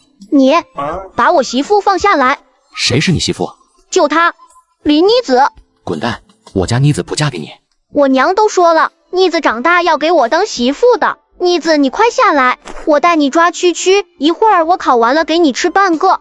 妮子咽了一下口水，有些心动，毕竟她可不懂什么叫当媳妇。妮子乖，咱不跟这小破孩玩，晌午小叔带你回家吃肉肉。小鼻涕，我不跟你玩了，我不要当你媳妇。你敢抢我媳妇，我要让我爹揍你！鼻涕娃，再敢缠着妮子，我揍死你，信不信？臭羞羞，你等着，我让我哥来打你。嚯，这小子还见人下菜碟呢，对付自己就让他爹来，对付秀秀就让他哥来。你哥让他来，我问问他，还记得上次被我抓的满脸花是啥感觉？没想到这丫头在村里还是个女霸王呢。向阳哥，我平时很乖的，你别不带我玩行不行？姐，你撒谎，咱村小孩子就没有不怕你的。村里人都管你叫刘一脚呢，说你揍谁都是一脚踹飞。刘一脚这外号多难听啊！你哪能说自己姐姐这个？以后有人这样说你姐姐，你就跟他们干架，干不过来告诉我，我帮你们。哦，以后谁再喊刘一脚，我揍他们。秀秀，你怎么了？没事，向阳哥，你是第一个愿意帮我出气的，我爹和我娘都不管我。以后再有人敢欺负你，就来找向阳哥，知道吗？我帮你收拾他们。刘一脚竟然哭了，我要去告诉所有人。我向阳哥说了，不许你们喊我姐姐刘一脚，我揍死你！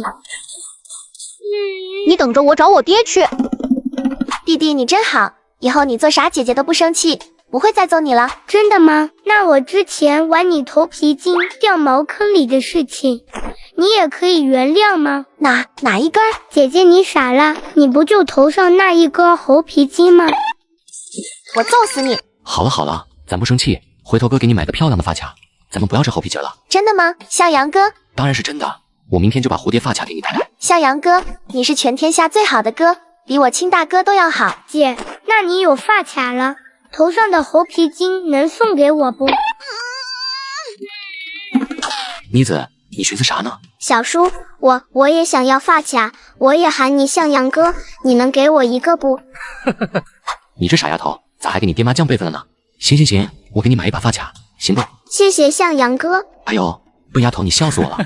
因为害怕那小混蛋再来招惹妮子，林向阳先把妮子送回家，顺带给自己爹把治腿疼的药熬上。爹，我在师傅那学会针灸了，可以帮你加速恢复。你个兔崽子，一决定我就知道你要拉什么屎，不就是拿我练手吗？来吧，爹你放心吧，师傅都说我出师了，可以行医。是吗？之前还觉得你师傅这人挺没溜，现在看来是我误会了，原来他根本就不是个东西，连小孩子都骗。林向阳摇摇头，从怀里摸出针灸包，完全凭借肌肉记忆，轻松将所有针都落在穴位上。林来顺紧张地抓着抗炎，深吸一口气，等待迎接即将到来的疼痛。可没想到他这一口气还没憋到头，就发现针扎好了，不但不疼，腿上反而还有种热热的感觉。哟，你小子行啊，2天能学成这样，早知道你小子有这天赋，还送你上学干啥？当初我咬咬牙给大舌头送点礼，你现在都能行医了。我现在也能行医。对了，一会儿我就把师傅给你的药换了，配一副好的快的新药。向阳，我算你师傅，那是因为我俩一起长大的关系好。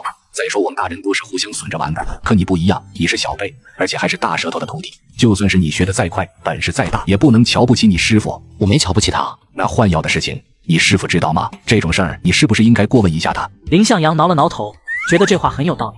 那行，我先去问问我师傅，我配的那药咋样？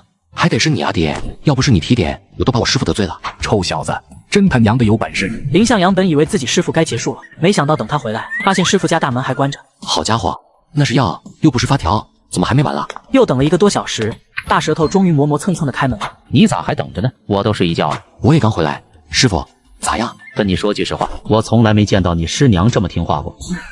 我是问身体咋样，其他的就不用讲了。效果很好，回头你多做一点，我送去公社。师傅不能送去公社，倒不是我抠门，可这到底是治那方面的，谁愿意承认自己有问题啊？万一送个礼把人送恼羞成怒了，可咋办？也对啊，确实不能就这么直接送，回头咱爷俩研究研究，找个好点的借口和机会。成，还有个事儿，我在咱家传的医书里找到个古方，想给我爹换药，但我有点吃不准，您给我拿捏拿捏。滚滚滚，准是你那穷讲究的破爹出的主意，哪来的这么大规矩？你本事比我大，想换就换，还拿捏个鸟啊！林向阳嘿嘿一笑，又上山去挖草药了，给自己老爹熬制好。等到把药给自己老爹弄好，也就到了晚上。吃饱喝足之后，林向阳往怀里揣上2个窝头。爹，我去同学家玩了。林来顺一猜这小子就不是要去同学家，但没有戳穿。别乱跑，尤其是揣着粮食呢。这年月人们都饿疯了，啥事儿都看得出来。明天去不行吗？咋非要晚上去？那小子欠我点东西，而且就晚上回来，我哪有空去县城找他？啥？要账啊？那娘跟你一起去。林向阳急了，他是想要去黑市换点钱和票，肯定不能带自己娘去。娘，他欠我东西的事儿他家不知道，咱们一起去这事就闹大了。再说我又不是小孩子了，还能有危险。那好吧，这个你拿着，注意安全啊。林向阳答应一声，出门去了。林向阳认识的黑市在县城外，因为没有表，也不知道走了多长时间，终于看到远处有一处偶尔闪过光亮的地方。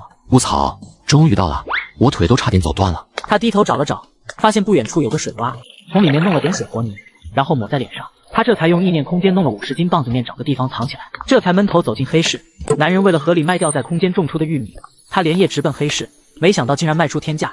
接上集，林向阳逛了几个卖粮食的摊位，大概了解了一下价格。大哥，棒子面什么价？1块5一斤，供销社才卖1毛钱1斤，你这比供销社贵的离谱啊！去，那你去供销社买粮食去吧。林向阳问了几个摊位，都是这价格，他也就不搞什么例外了，把之前藏好的50斤棒子面拿出来准备开卖。他刚摆好，就有个脸上抹着泥的人走过来问价。兄弟，这棒子面什么价啊？1块5一斤，咋都是这个价格啊？还让不让人活了？能不能便宜点？那你说多少？2毛怎么样？林向阳闻言，当即扭头四处看。咋了，哥们？啥东西丢了？没事，劳驾你把那边的棍子递给我。哥们，你要棍子干嘛？当然是抽你了，1块5你砍价到2毛，你在这都傻小子呢？这时周围人都好奇的看过来，被众人注视着，买主不好意思多说，连忙低头走了。虽然闹了个小插曲，反而让林向阳引起注意，往这边的人也多了起来。最后50斤棒子面以每斤1块的价格卖出去了，60块钱到手。这年月很多工人也就20多块工资，这相当于别人3个月的收入。这点钱还是不够用，再弄点棒子面还是弄点肉卖呢？他正寻思着，一个戴着黑色头套的人走过来。哥们，聊聊。你干嘛？林向阳警惕地抄起棍子。不是，哥们，你这么激动干啥？我就是想跟你做点买卖。什么买卖？别人卖粮食都是2、3斤的那么卖，你一下子卖50斤，肯定就有门路弄来更多的。所以我想跟你合作一下。你要多少？哥们，你牛逼呀，竟然敢这么问！我要1000斤，你能弄来吗？林向阳看了看四周，确认周围没人注意自己后，跟我来。等俩人来到个稍微安静点的地方。1000斤粮食我肯定拿不出来，但我有别的，你肯定想要，就说你大概能拿多少钱来买东西吧。我们哥几个凑凑，能出个300块吧。猪肉多少钱1斤收？肉这年头粮食都敢卖到1块5，那肉就更别提了，绝对是稀罕物。这小子竟然有猪肉，就按照黑市的价格，6块6一斤，别嫌低，哥们，县城工厂收还不如这个价格呢。黑市的猪肉价格林向阳刚才打听过了，这家伙确实没说谎。300块的话，6块6一斤，那就是45斤猪肉。你在这等会儿成不？我去找哥几个商量商量。林向阳也透露出自己是有人的，刚走没2步。兄弟，你的猪肉肯定不会正好就45斤，要是有多的，我拿肉票换行不？还有别的票吗？那必须的必啊！我有个哥们专门卖票，什么都有。你拿肉，我拿钱和票，但必须咱俩单人来交易。你要是多带人，我扭头就走。我也这么想的，快去快回。两人一拍即合，立刻各自去取东西。林向阳找了个没人的草窝，还故意压着嗓子喊了一声：“九哥，把东西给我。”随后，他从草丛里拽出刚才藏的麻袋，里面已经装上了半头猪，一头猪200多斤，半头起码100斤了。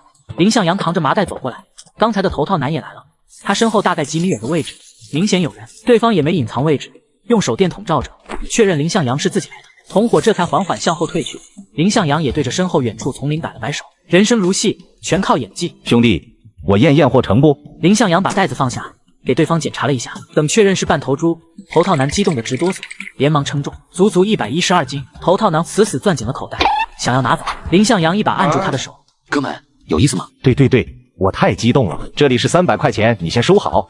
我这里还有些票，你看看你想要哪些，我给你说价格。”看着头套男摆出来的一大把票据，肉票、布票、粮票以及最渴望的烟票，你给我算算，包圆多少钱？包圆？好说哥，弟弟这就给您算。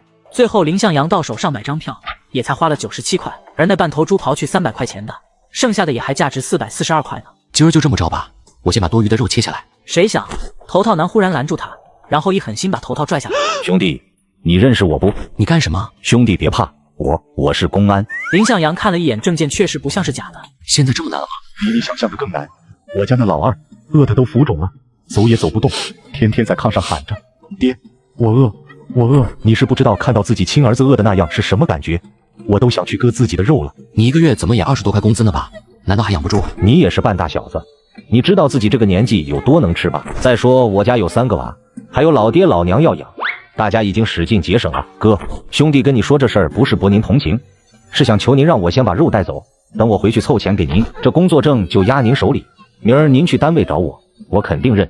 实在不行，给您写个条子。工作证算了，你给我写个条子吧，但别写买肉啊。要是收下工作证，这人要是说我偷他东西，可就麻烦了。乔哥说的，我有几个脑袋，敢写买肉啊？到时候出事了，你不好过，我这工作也丢了，全家人就只剩下饿死一条路了。等写下一张345块02毛的条子后，林向阳转身就要走，谁想男人忽然拽住他，然后把怀里那把短枪递过来。哥，送你的，这是猎枪，里面还有2颗子弹。这是干啥？你一个人带那么多钱和票走不安全。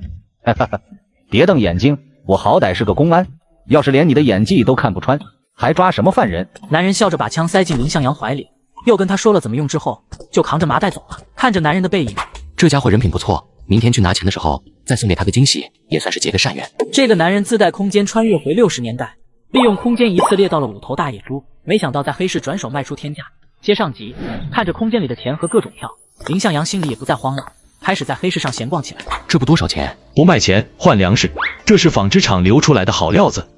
这一卷100尺，供销社都是5毛钱1尺的，我卖8毛，你的粮食也按照黑市价格给我就行。林向阳算了算，这一卷布80块，换算成粮食大概是53斤。你在这等会儿，我去弄粮食。别介啊，我跟您一起去，在这您弄来了，我可就走不成了。等两人来到一个草窝里，林向阳熟练的假装摸出来一袋粮食，交给摊主。小兄弟，你给错了，这不是棒子面，这是……没给错，我就卖这粮食，你不要？要。玉米面要比棒子面贵，他占便宜了。摊主对着林向阳深鞠一躬，林向阳摆了摆手，转身就去了现场。眼看着供销社终于开门了，他赶忙从胡同里钻出来。我的妈呀，你干啥呀？买东西。你赶着上吊去呀？大早晨起来我还没理货，没清点钱票呢，你就来买东西？什么情况？怎么自己来买个东西还要挨骂？等供销社门被打开，他就瞬间反应过来了。这年月在供销社上班的脾气都大。林向阳看着瞪眼掐腰的大妈，二话不说扭头就走。咋这么怂呢？还以为能跟你吵个架，然后请个病假呢。林向阳走进胡同就拿了20斤野猪肉出来，又回到了供销社，往地上一丢。正好这会儿供销社的人也都来上班了。怎么地？你这是想跟老娘吵架呀？林向阳也不说话，把麻袋里的猪肉倒出来。谁是这里领头的？正宗野猪肉，卖你们，要不？看剧正看的起劲，突然收到停机短信，提醒我该充话费了。我日常都在抖音商城充值中心充话费，能急速到账，只需要点商城进入充值中心，或者直接点评论区领取最高4元话费券，快去看看。要是换之前，林向阳可是真不敢这么用，但经过昨晚，他知道原来大家都不好过。供销社主任立马反应过来，立刻将肉收在麻袋里。都别往外说，小兄弟，多谢你对我们工作的支持，咱们上楼聊聊吧。成，小兄弟，喝茶。主任，刚才我也是被你那手下人气糊涂了，才当众喊了那么一句。我知道肯定给你惹麻烦了，给你道个歉。你上过学？我在县一中上初中。哟，中学生呢？难怪。这位同学你放心，刚才那位同志表现太不像话，我会批评他的。那这肉你打算怎么处理？你们回收什么价格？上面回收价是4毛5。别瞪眼，我又没说给上面。看你这么爽快，我也痛快点。咱们按照个人回收价格5块钱1斤咋样？5块就5块。主任顿时兴奋起来，他也不是没去过黑市，知道那边的价格，也知道自己这价格是占了便宜的。哎，小伙子真痛快，我看你就不是那墨迹人，你也就是年纪还小，要不然真想把你安排在供销社，到时候我们这必然又要多一个人才。林向阳被夸的都有点坐不住了。至于卖供销社5块这事儿，他是有自己盘算的。黑市虽然贵，但长时间去那卖粮卖肉必然会引起注意和嫉妒，到时候被人搞了可就麻烦了。而供销社这边就不一样了，搞好关系，将来自己才方便来这边弄东西。我家住在山边上，这种野猪肉不敢说多的是，但是吧，嘿嘿，以后不管有多少尽管送来，我周保全少不了你的好处。他还忍痛将剩下半盒的经济烟塞给了林向阳。朱叔，钱我就不要了，能给我换点东西不？可以啊，除了粮食，你说你要啥？油盐酱醋、烟酒汤茶，有啥要啥。你要结婚啊？不是我结婚，是我们村大队长结婚。难怪了，就说你小子哪来的肉？是你们大队长让你跑腿的吧？用大队长家的肉来我这冲威风，把钱换成东西没问题，但我只能把一部分损耗品给你换成钱，那些要票的我可就没办法了。我们生产大队所有人凑的，够不？嚯，够了！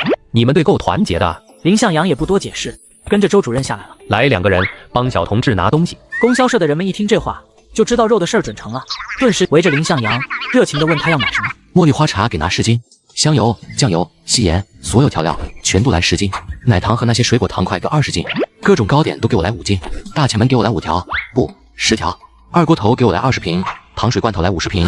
此时的林向阳妥妥的就是一个暴发户，疯狂的选购。周主任看得眼皮直跳，虽然知道林向阳是给生产大队买东西，但还是震惊于他们队的大手笔。这个大队那么富裕的吗？等林向阳挑选好了所有的东西，供销社已经鸡飞狗跳，旁边周主任更是把算盘子拨得飞起，嘴里还念念有词。茶叶7毛钱1斤，槽子糕6毛钱1斤，白糖5毛钱1斤，但是只能卖2两，二锅头1瓶是1块1，大前门5毛1包，那一共是452块7毛8分，没问题吧？要是有事儿跟我说一声，咱别背了黑锅。放心吧，我们生产大队出了个能人，抓野猪可厉害了。他这么一说，周主任就明白了，当即抓了一把奶糖塞给林向阳，回去给你弟弟妹妹吃。周主任，实不相瞒，我在县城不认识什么人，你要是能帮我弄到自行车或者3轮车啥的，别的我不敢保障，但叔你家肯定不会断了肉。成，我帮你留意着点，你把东西放3轮车上，给小兄弟送回去。男人前脚搬空了半个供销社，后脚就让人给他送到县城的派出所去要账。你要报案啊？因为啥事啊？没，有个朋友在里面工作，我来看看。公安朋友，难怪他敢那么光明正大的去卖肉。林向阳没多说，直接走进派出所。李哥，你哪位？有什么事儿？没事儿，就是想问问你，野猪肉好吃不？看到那条子，李卫东噌一下子站起来，紧张又惊讶地看着林向阳。昨晚虽然听出他声音稚嫩，竟然这么年轻。走，咱们出去说。李卫东拉着林向阳走出门。你小子咋这么年轻？跟我儿子差不多岁数。一想到自己昨晚跟这么年轻的人喊哥，李卫东有些脸红。抽这个吧。我去，你小子咋这么大手大脚？昨晚刚赚了点钱，就敢抽这个？这么好的东西我可舍不得，回头给我们所长吧。要不说你能进步呢？滚蛋！笑话我有意思吗？等你到我这个年纪就明白了，会拍马屁不丢人，这叫本事。为了面子死撑着，让全家人吃苦受罪，那才丢人。来要账的，昨晚我们哥几个就给你凑好了，数一下对不对？不用数，公安都信不过的话，我还能信得过谁？你小子，我家那小兔崽子，但凡有你一半的本事，这公安我不当了都甘心。先别忙着夸，等我说完事儿，你再多夸几句也来得及。李卫东一愣，随后猜到什么，满脸不可思议。你不会还有？话说到一半，李卫东立刻拉着林向阳急匆匆走到个安静地方，又警惕地看看四周。哥，嘿，兄弟，你不会还有肉吧？这话怎么说的？有肉就继续叫哥是吗？那什么，我只能私底下叫你哥，外人要是知道了，我可就没脸在所里待了，行不？李哥，我跟你闹着玩呢，你这人怎么不识闹呢？不是不识闹，实在是你那些肉救了我家崽子的命。昨晚吃了肉，那小崽子今天早晨都能自己下地撒尿去了。行了，咱一们不说那个，你要是真感谢我，以后有啥事求到你头上，别装不认识我就行。那必然不能够。行，那咱俩商量正经事儿。我这还有一头大野猪，大概200-300斤吧，你们能吃下吗？能，太能了！你是不知道啊，这帮家伙馋的眼睛都绿了。我昨天晚上就吃了2块肉，今天早晨愣是被这帮犊子闻出来了，一个劲儿问我从哪弄的肉食，就连所长都找我谈话了呢，说要我别搞个人主义，要为集体多着想。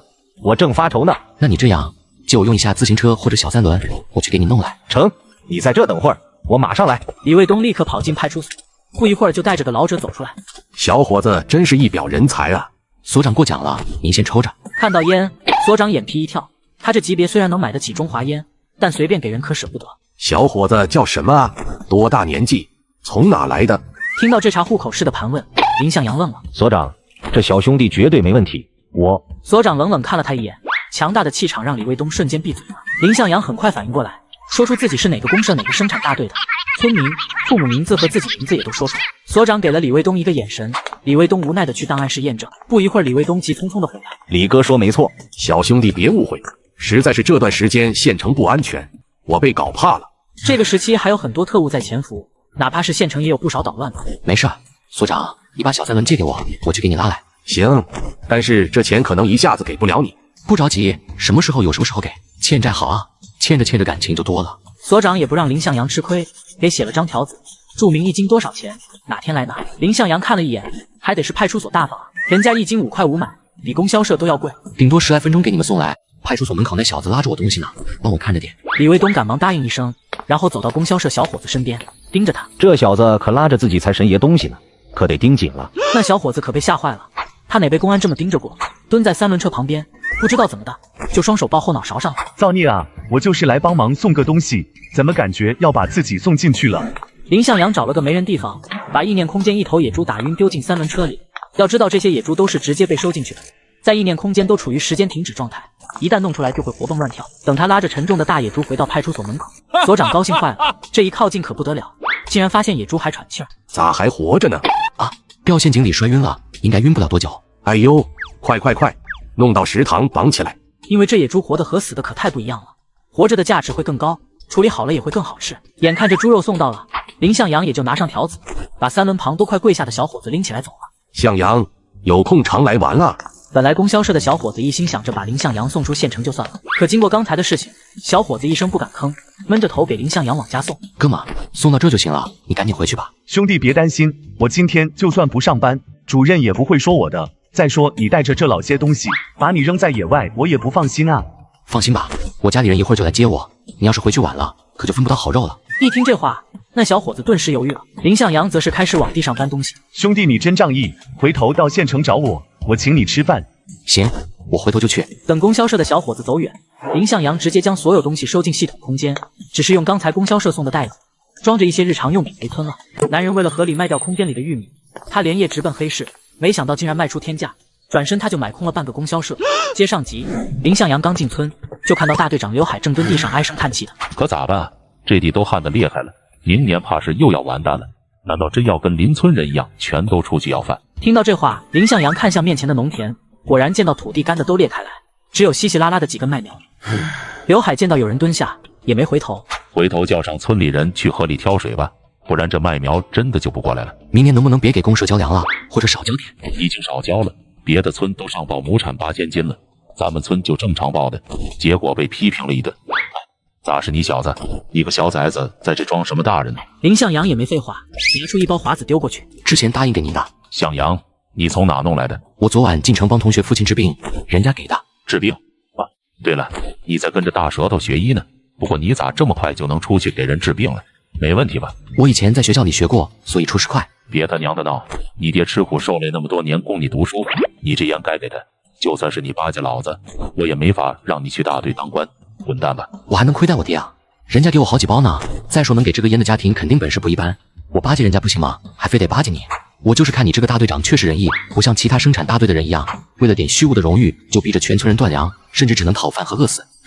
那又有啥用？上次来的那2个公社的人你看见了吧？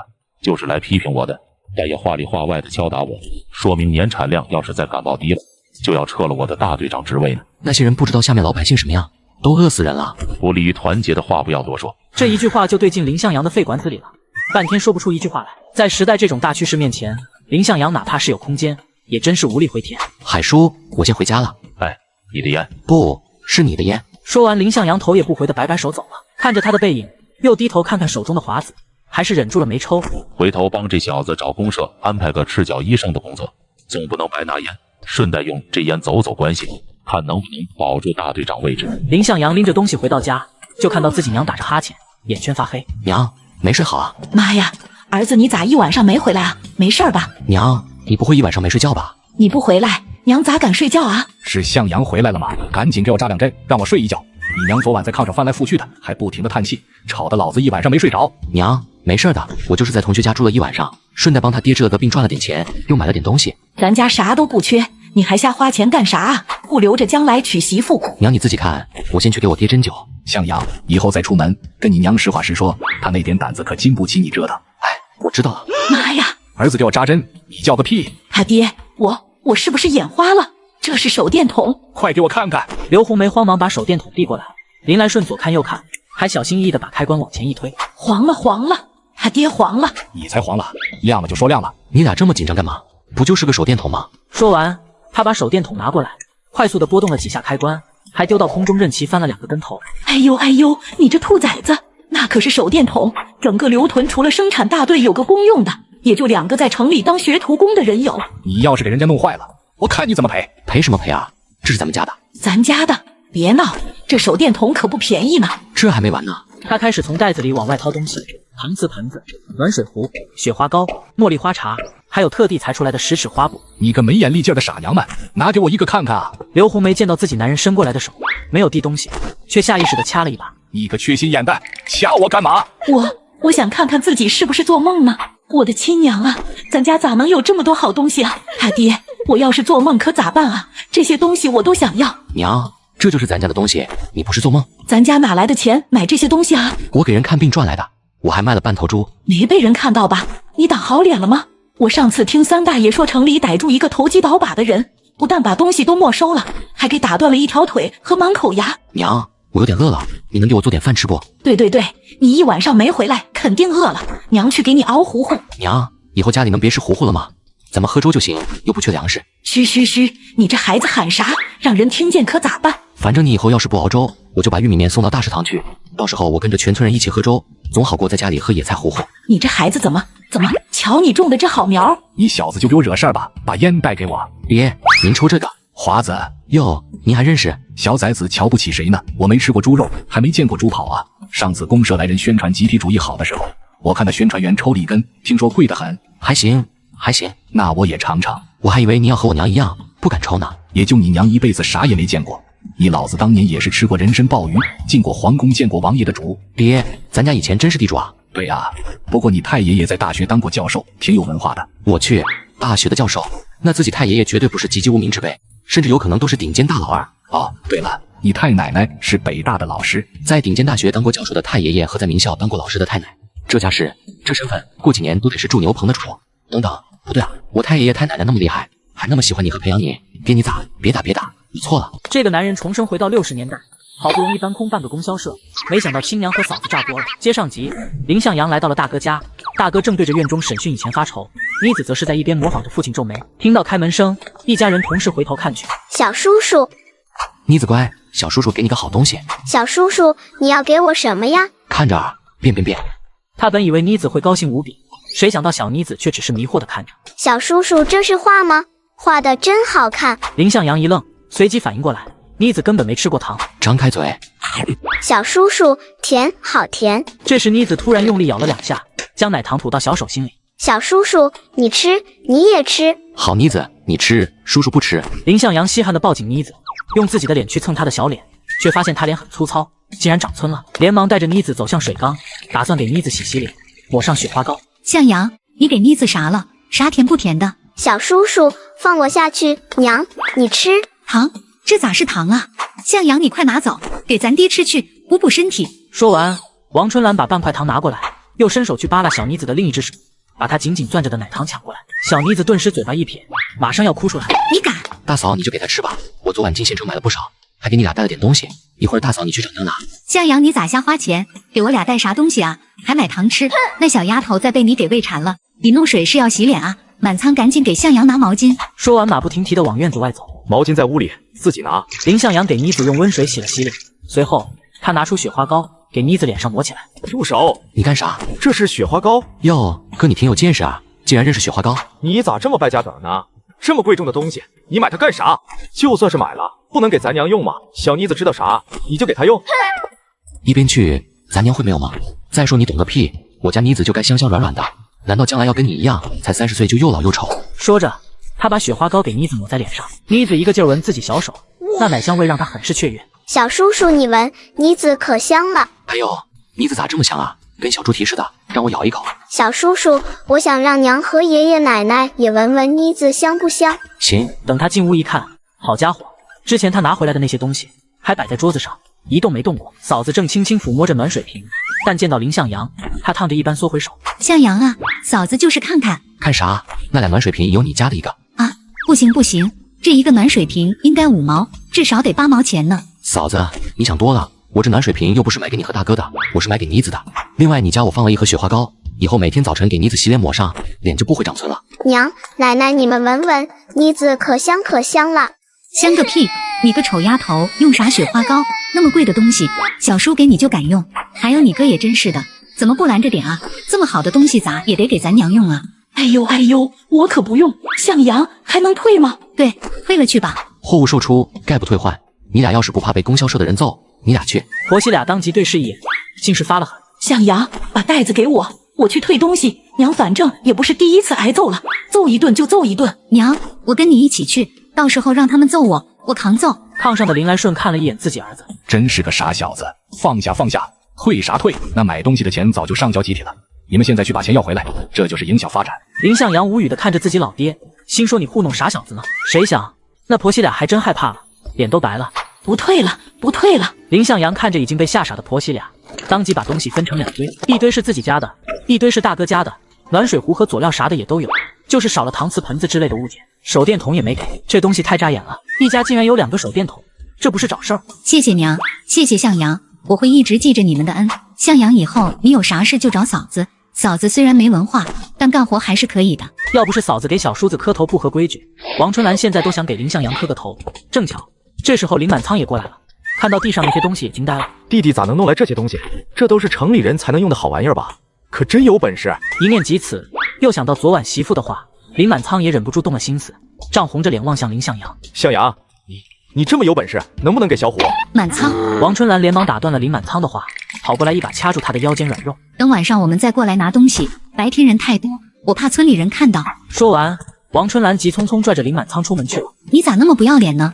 向阳给咱家那么多东西，你竟然还想让他帮小虎，咋占便宜没够呢？那不是你昨晚说？昨晚是昨晚，今天是今天，那能一样吗？说完，王春兰白了一眼林满仓，转身就赶紧回家了。眼见着大哥大嫂出去了，林向阳也准备收拾点东西去师傅大舌头家。娘，我去师傅家了。去吧去吧。林向阳刚出门，就听屋里传来自己娘的骂声：亲娘啊，你个老犊子，咋还敢抽这带把的烟呢？你那腚眼子镶金边了。林向阳刚打算抽烟，听到这话，这烟点也不是，不点也不是。向阳，你才多大就抽烟？哥，我16了。哦，对对对，我老记得你才10岁。看着大哥眼巴巴的看着自己手里的烟，林向阳塞过去一包华子，还有一条大前门。华子我也不多，大前门你拿着吧。林满仓不认识华子，但他知道大前门多贵。大队长就有一包，只有公社来人才舍得拿出来，买了1年了，还没发完呢。此时见到林向阳随手塞给自己一条，林满仓张张嘴想拒绝，却又舍不得。向阳，你给哥这么多东西，哥都还不起了，要不我给你磕一个吧？不抽就给我，那么多屁话呢？林满仓还真毫不犹豫地递回来了。哥抽这个确实浪费。别发神经了，现在跟我论这么清楚，供我上学的时候怎么不说了？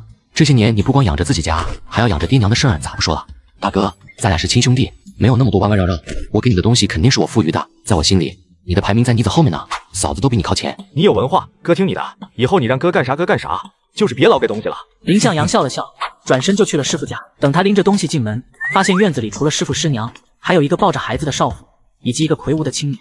向阳，你可算来了，快看看我给你做的褂子合不合适？大哥大嫂，这2人正是大舌头的大儿子刘马栓和儿媳妇孙柳。向阳，谢谢你，如果不是你，我儿子就要饿死了。从今天开始，你就是我亲弟弟。向阳，嫂子真不知道该怎么感谢你才好。大哥大嫂，你们就别跟我客气了。还有师傅师娘，这些东西是用咱家医书上的配方换来的，你们拿着吧。你把那配方给谁了？没给配方，我给我同学的父亲制作了一副药，我那同学父亲很高兴，就给了我不少好东西，还说以后让我继续提供那些药呢。但我觉得配方还需改良，最好能做成补丸，每次喝之前都得现熬，太麻烦了。没错，我之前也有这样的想法，那咱爷俩研究研究去。说着，2个人就往药房里走去。大舌头被林向阳的话题吸引，师娘可不傻。你这熊孩子，跟我玩啥哩个啦？那配方在家里那么多年了，你师傅也没拿去换来半个粮食，他懂个屁！这些东西既然是你用配方换来的，那也是你的东西，先拿回你家去。以后有这种好东西，先孝敬自己亲爹亲娘。我家里有，不信你们去看看，人家给的东西不少呢。娘爱，那人的身体得多虚啊！你个缺德娘们咋说话？我们要尊重病人，这是医德。你是大夫，我又不是。行了，师娘，这是我孝敬给您的，您要是不收，以后我也就不来了。还有，您把这些油和玉米面什么的给我大哥大嫂分分，我先去跟师傅研究配方了。咱们家呀，真是沾了人家向阳天大的光了。就这些东西拿出去，娶10个8个的媳妇都够了，人家却白送给咱们。你们俩以后要是敢对向阳不好，以后就别认我这个娘了。娘，你放心吧，我肯定把向阳当亲弟弟疼。我们村有好几个漂亮姑娘呢，到时候我给向阳介绍介绍，保准找个能干活的好姑娘。说媳妇可以，咱向阳是文化人，就算是娶城里媳妇也是够资格的。哎，娘，我记得邻村有个城里纺织厂上班的，虽然是学徒工，但1个月也有10块钱工资呢，偶尔还能弄点瑕疵不回来，可受欢迎了呢。城里打工的，那可以考虑考虑，你回头找个机会，让俩人见一见。我记得那姑娘平时都住宿舍，恰好今天晚上就会回家一趟，到时候我带着向阳去村口转转，要是咱家向阳看上了呢，就撮合一下，要是没看上，那就当打个招呼，也不尴尬。娘，我也认识一个女的，可漂亮了，那笑起来都把我的魂儿都勾走了。我每天都会跑到村口想看她2眼。你说我要是把她介绍给……媳妇疼。孙柳气得拎着刘马栓的耳朵就往门外走。笑起来好看是吧？魂勾走了是吧？走走走，我到村口看看那狐狸精长什么样，顺便帮你叫叫魂。媳妇，我错了。这头蠢驴咋就那么随了你那缺德的爹？等自己的大儿子大儿媳出去后，秀秀和明明气喘吁吁地跑回家。你俩来的正好，帮我拿一下东西。娘，有人让我告诉向阳哥个事儿，我向阳哥呢？刚才明明听村里人说看到他来了，在书房呢。秀秀赶忙跑去书房，明明也想跟着去，却被李淑芬拽住。你个小兔崽子，去哪？帮我拿东西。娘，我姐骗你呢。她是听满仓哥家的妮子说，我向阳哥买奶糖回来了，想去蹭吃的，我也要去啊。帮娘拎屋里去，快点。娘，我不想去，我也想去找向阳哥。明明撅着嘴不想去，但被马秀莲撸袖子的动作吓一跳，还是扛起玉米面跑了。秀秀，你个臭丫头，要是敢找你向阳哥要嘴吃，我打断你的腿。书房里，秀秀捧着一个蝴蝶发卡，兴奋地看着。谢谢向阳哥。你娘要是打断你一条腿咋办啊？打断就打断，那我就把9丫头叫家里来，让她看看我也是有蝴蝶发卡的。整天除了臭显摆还知道什么？滚出去吧！谁想秀秀还没来得及出去，明明跑进来了，对着自己爹撅起了屁股，却把手伸向林向阳。向阳哥，我想吃奶糖，就是那个大白兔子牌的。你为什么这样要糖？我娘说我敢要糖吃，就让我爹抽我。爹，你快抽啊！抽完了我好去吃糖了。在这个人人吃不饱的60年代，这个男人却靠着一根华子得到了公社的铁饭碗。接上去，林向阳和师傅大舌头经过1上午的时间琢磨，终于将配方改造成功了。从原来需要现熬现喝，变成了现在的补丸。师傅，您觉得这个药方该怎么处理？这药方是你研究出来的，该怎么处理你看着办。师傅不会过多问的，但你别弄出乱子来就行。记住了，财不动人心，以后不管你用这药和谁做交易，也要防人之心不可无。林向阳听到大舌头不往公社送，这才松了口气。这时门外传来了大队长刘海的呼喊声：“向阳在吗？海叔，有啥事吗？”“好事。”“既然是好事儿，您抽我这个。”“你小子发财了，不是华子就是大前门。”“可不敢说发财这话，我就是混口饭吃。”“是，我说错话了。”“海叔，您还没说到底啥事儿呢？”“哦对，我跟公社里打了声招呼，给你弄了个学徒工的工作，就跟着大舌头在村里学医，每个月补助30公分，挺好的吧？”“公社咋会这么好心，还给我弄个工作？你去求人了？”“你小子就是聪明，就是你给我那盒华子，我去送了个礼。公社主任挺高兴，对我态度都好了不少，还给我倒了杯茶。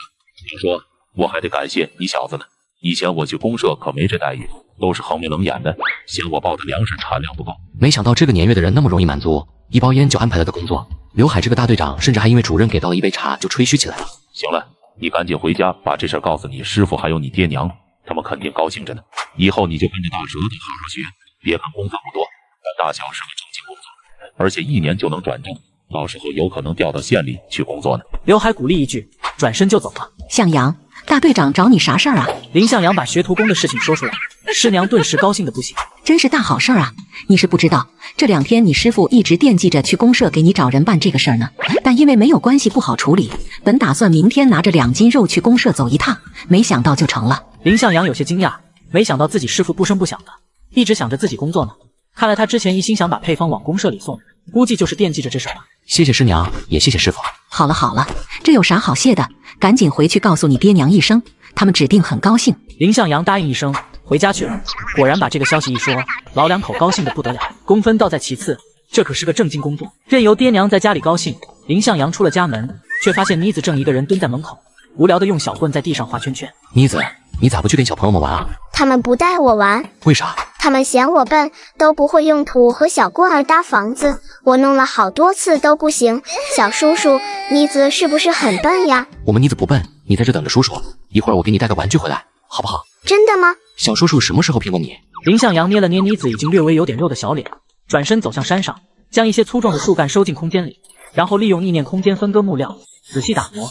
经过了半个多小时的时间，制作了个纯木质的扭扭车出来。等做好玩具后，林向阳拿到妮子面前，喜欢吗？小叔叔，这个怎么玩啊？来，坐上来，我教你。林向阳把妮子抱起来放到扭扭车上，晃动方向盘，车子自己就往前跑。妮子起初害怕地抓着林向阳，但逐渐适应了扭扭车，开心地扭着车朝着远处玩土的小孩子们开去。孩子们见到扭扭车，全都顾不上玩土了，瞪大眼睛看着。远处阴影下乘凉的大人们也全都凑过来看这是什么东西。毕竟在这个年代，只要是带轮子的都不简单，自行车都堪比劳斯莱斯。娘爱，那是自行车吗？公社干不起自行车，你们没看见过吗？那是需要人蹬的，这个都不需要人蹬。难道这是传说中的汽车？我的老天爷！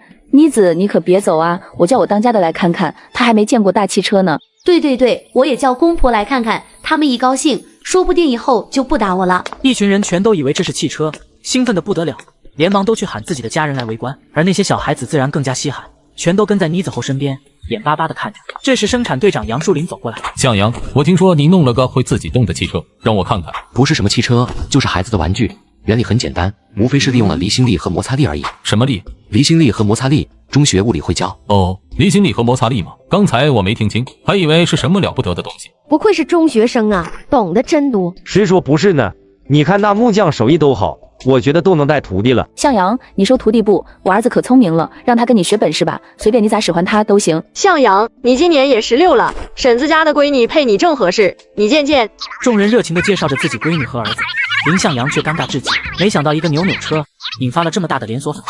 那啥，我师傅喊我呢，先走了，各位婶子大娘、叔叔大爷、爷爷奶奶。说完，林向阳打算一溜烟跑了，没成想正好遇到了来看热闹的大队长刘海。向阳，听说你做了个会自己动的车。海叔，就是一个孩子玩的扭扭车而已。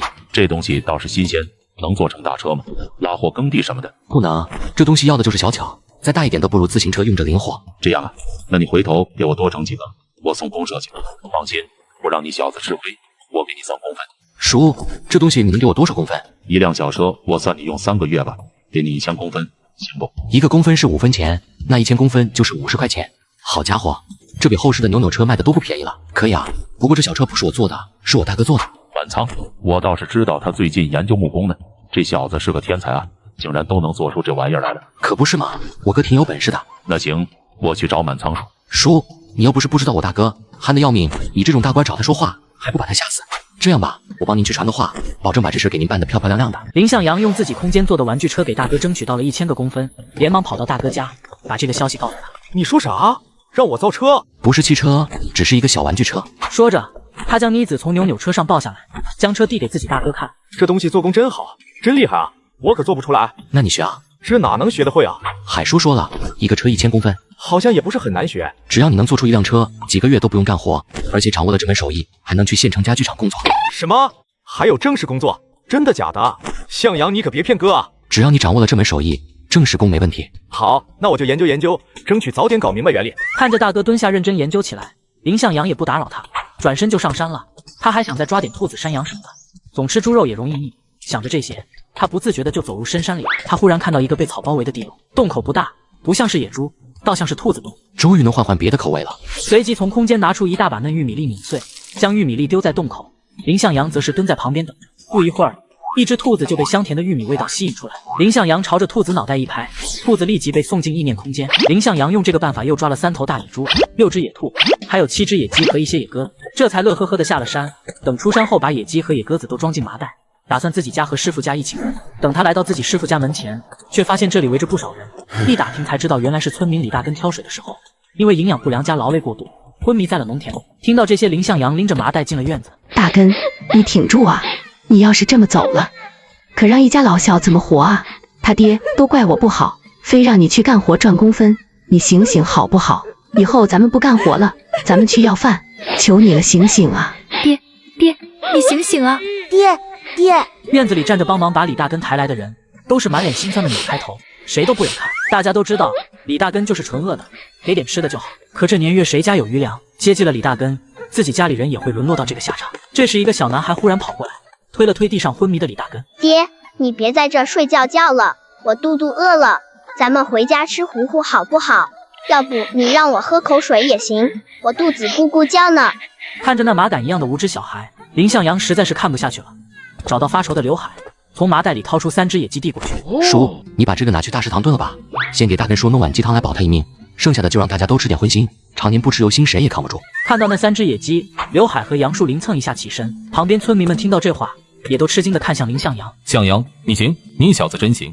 刘海一巴掌拍开杨树林。向阳，你有心是好的，但你拿出1只鸡把大根救了就行，剩下的我们不能要。为啥？杨树林，你要搞清楚，你是生产队长，别他娘的跟要饭的一样。这野鸡是人家向阳从山里抓来的，你抓到的东西会分给村里吗？而且你别忘了，来顺大哥腿摔断了，就在家里躺着呢，他难道不需要补营养吗？这一句话给杨树林说的，憋屈的半声也吭不出来了。林向阳没想到村里人都这样了，还能忍住不贪不占，不禁对刘海更加佩服。海叔放心吧，我给我爹留着肉吃呢。再说我是村里的医生，大根叔被送到这里来求助，我肯定是要管的。这鸡就是我给开的药方。向阳，当初你爹宁愿全家饿肚子供你上学，我还劝过他让你回来。现在看来你爹做的对，是我狗眼看人低了，我给你道个歉。你们还愣着干啥？向阳给你们肉吃，连个谢谢都不会说啊！谢谢向阳了。以前我就说过，向阳这孩子打小看着就聪明。谁说不是呢？向阳，要不回头我撮合你跟丫丫啊！听到又有人要给自己介绍媳妇，林向阳脑海中下意识浮现出同村姑娘丫丫的那张脸，用一句贴切的形容就是脸圆如囊，膀大腰圆，战力惊人。这谁敢娶回家啊？多谢九爷爷好意了，不过我暂时没结婚的想法。说完，林向阳吓得拔腿就跑。这孩子都这么大岁数了，咋还这么害臊？说个媳妇就给吓跑了，我去他家跟他娘说去。大食堂要炖鸡的事情，村里人全都知道了，很多人都跑去食堂等着喝鸡汤。师娘李淑芬一边帮忙炖鸡汤，一边无奈地看着大舌头。你说咱徒弟咋就这么好呢？这么肥的大母鸡就这么送人了？好事？好个屁，心疼死我了。我知道大根一家可怜，可给个鸡腿啥的不就行了吗？用得着给1只吗？而且还给村里2只鸡。你个老娘们懂什么？那向阳家祖上是啥出身？那是地主，还是大地主？咱整个村的地都是他家的，要不是他爹当初反应快，跪着跟村里人认错，并且主动把全部家财拿出来分掉，一家子早就被人抓起来当典型弄个半死了。虽然说现在没事了，可谁敢保证以后呢？但他这么一搞，让村民们吃人家嘴软，谁还好意思提他家祖上是地主的事？有道理，向阳真聪明。那是，也不看看是谁的徒弟。与此同时，林向阳家林满仓正跪在自己爹娘面前，而大嫂在旁边边哭边骂。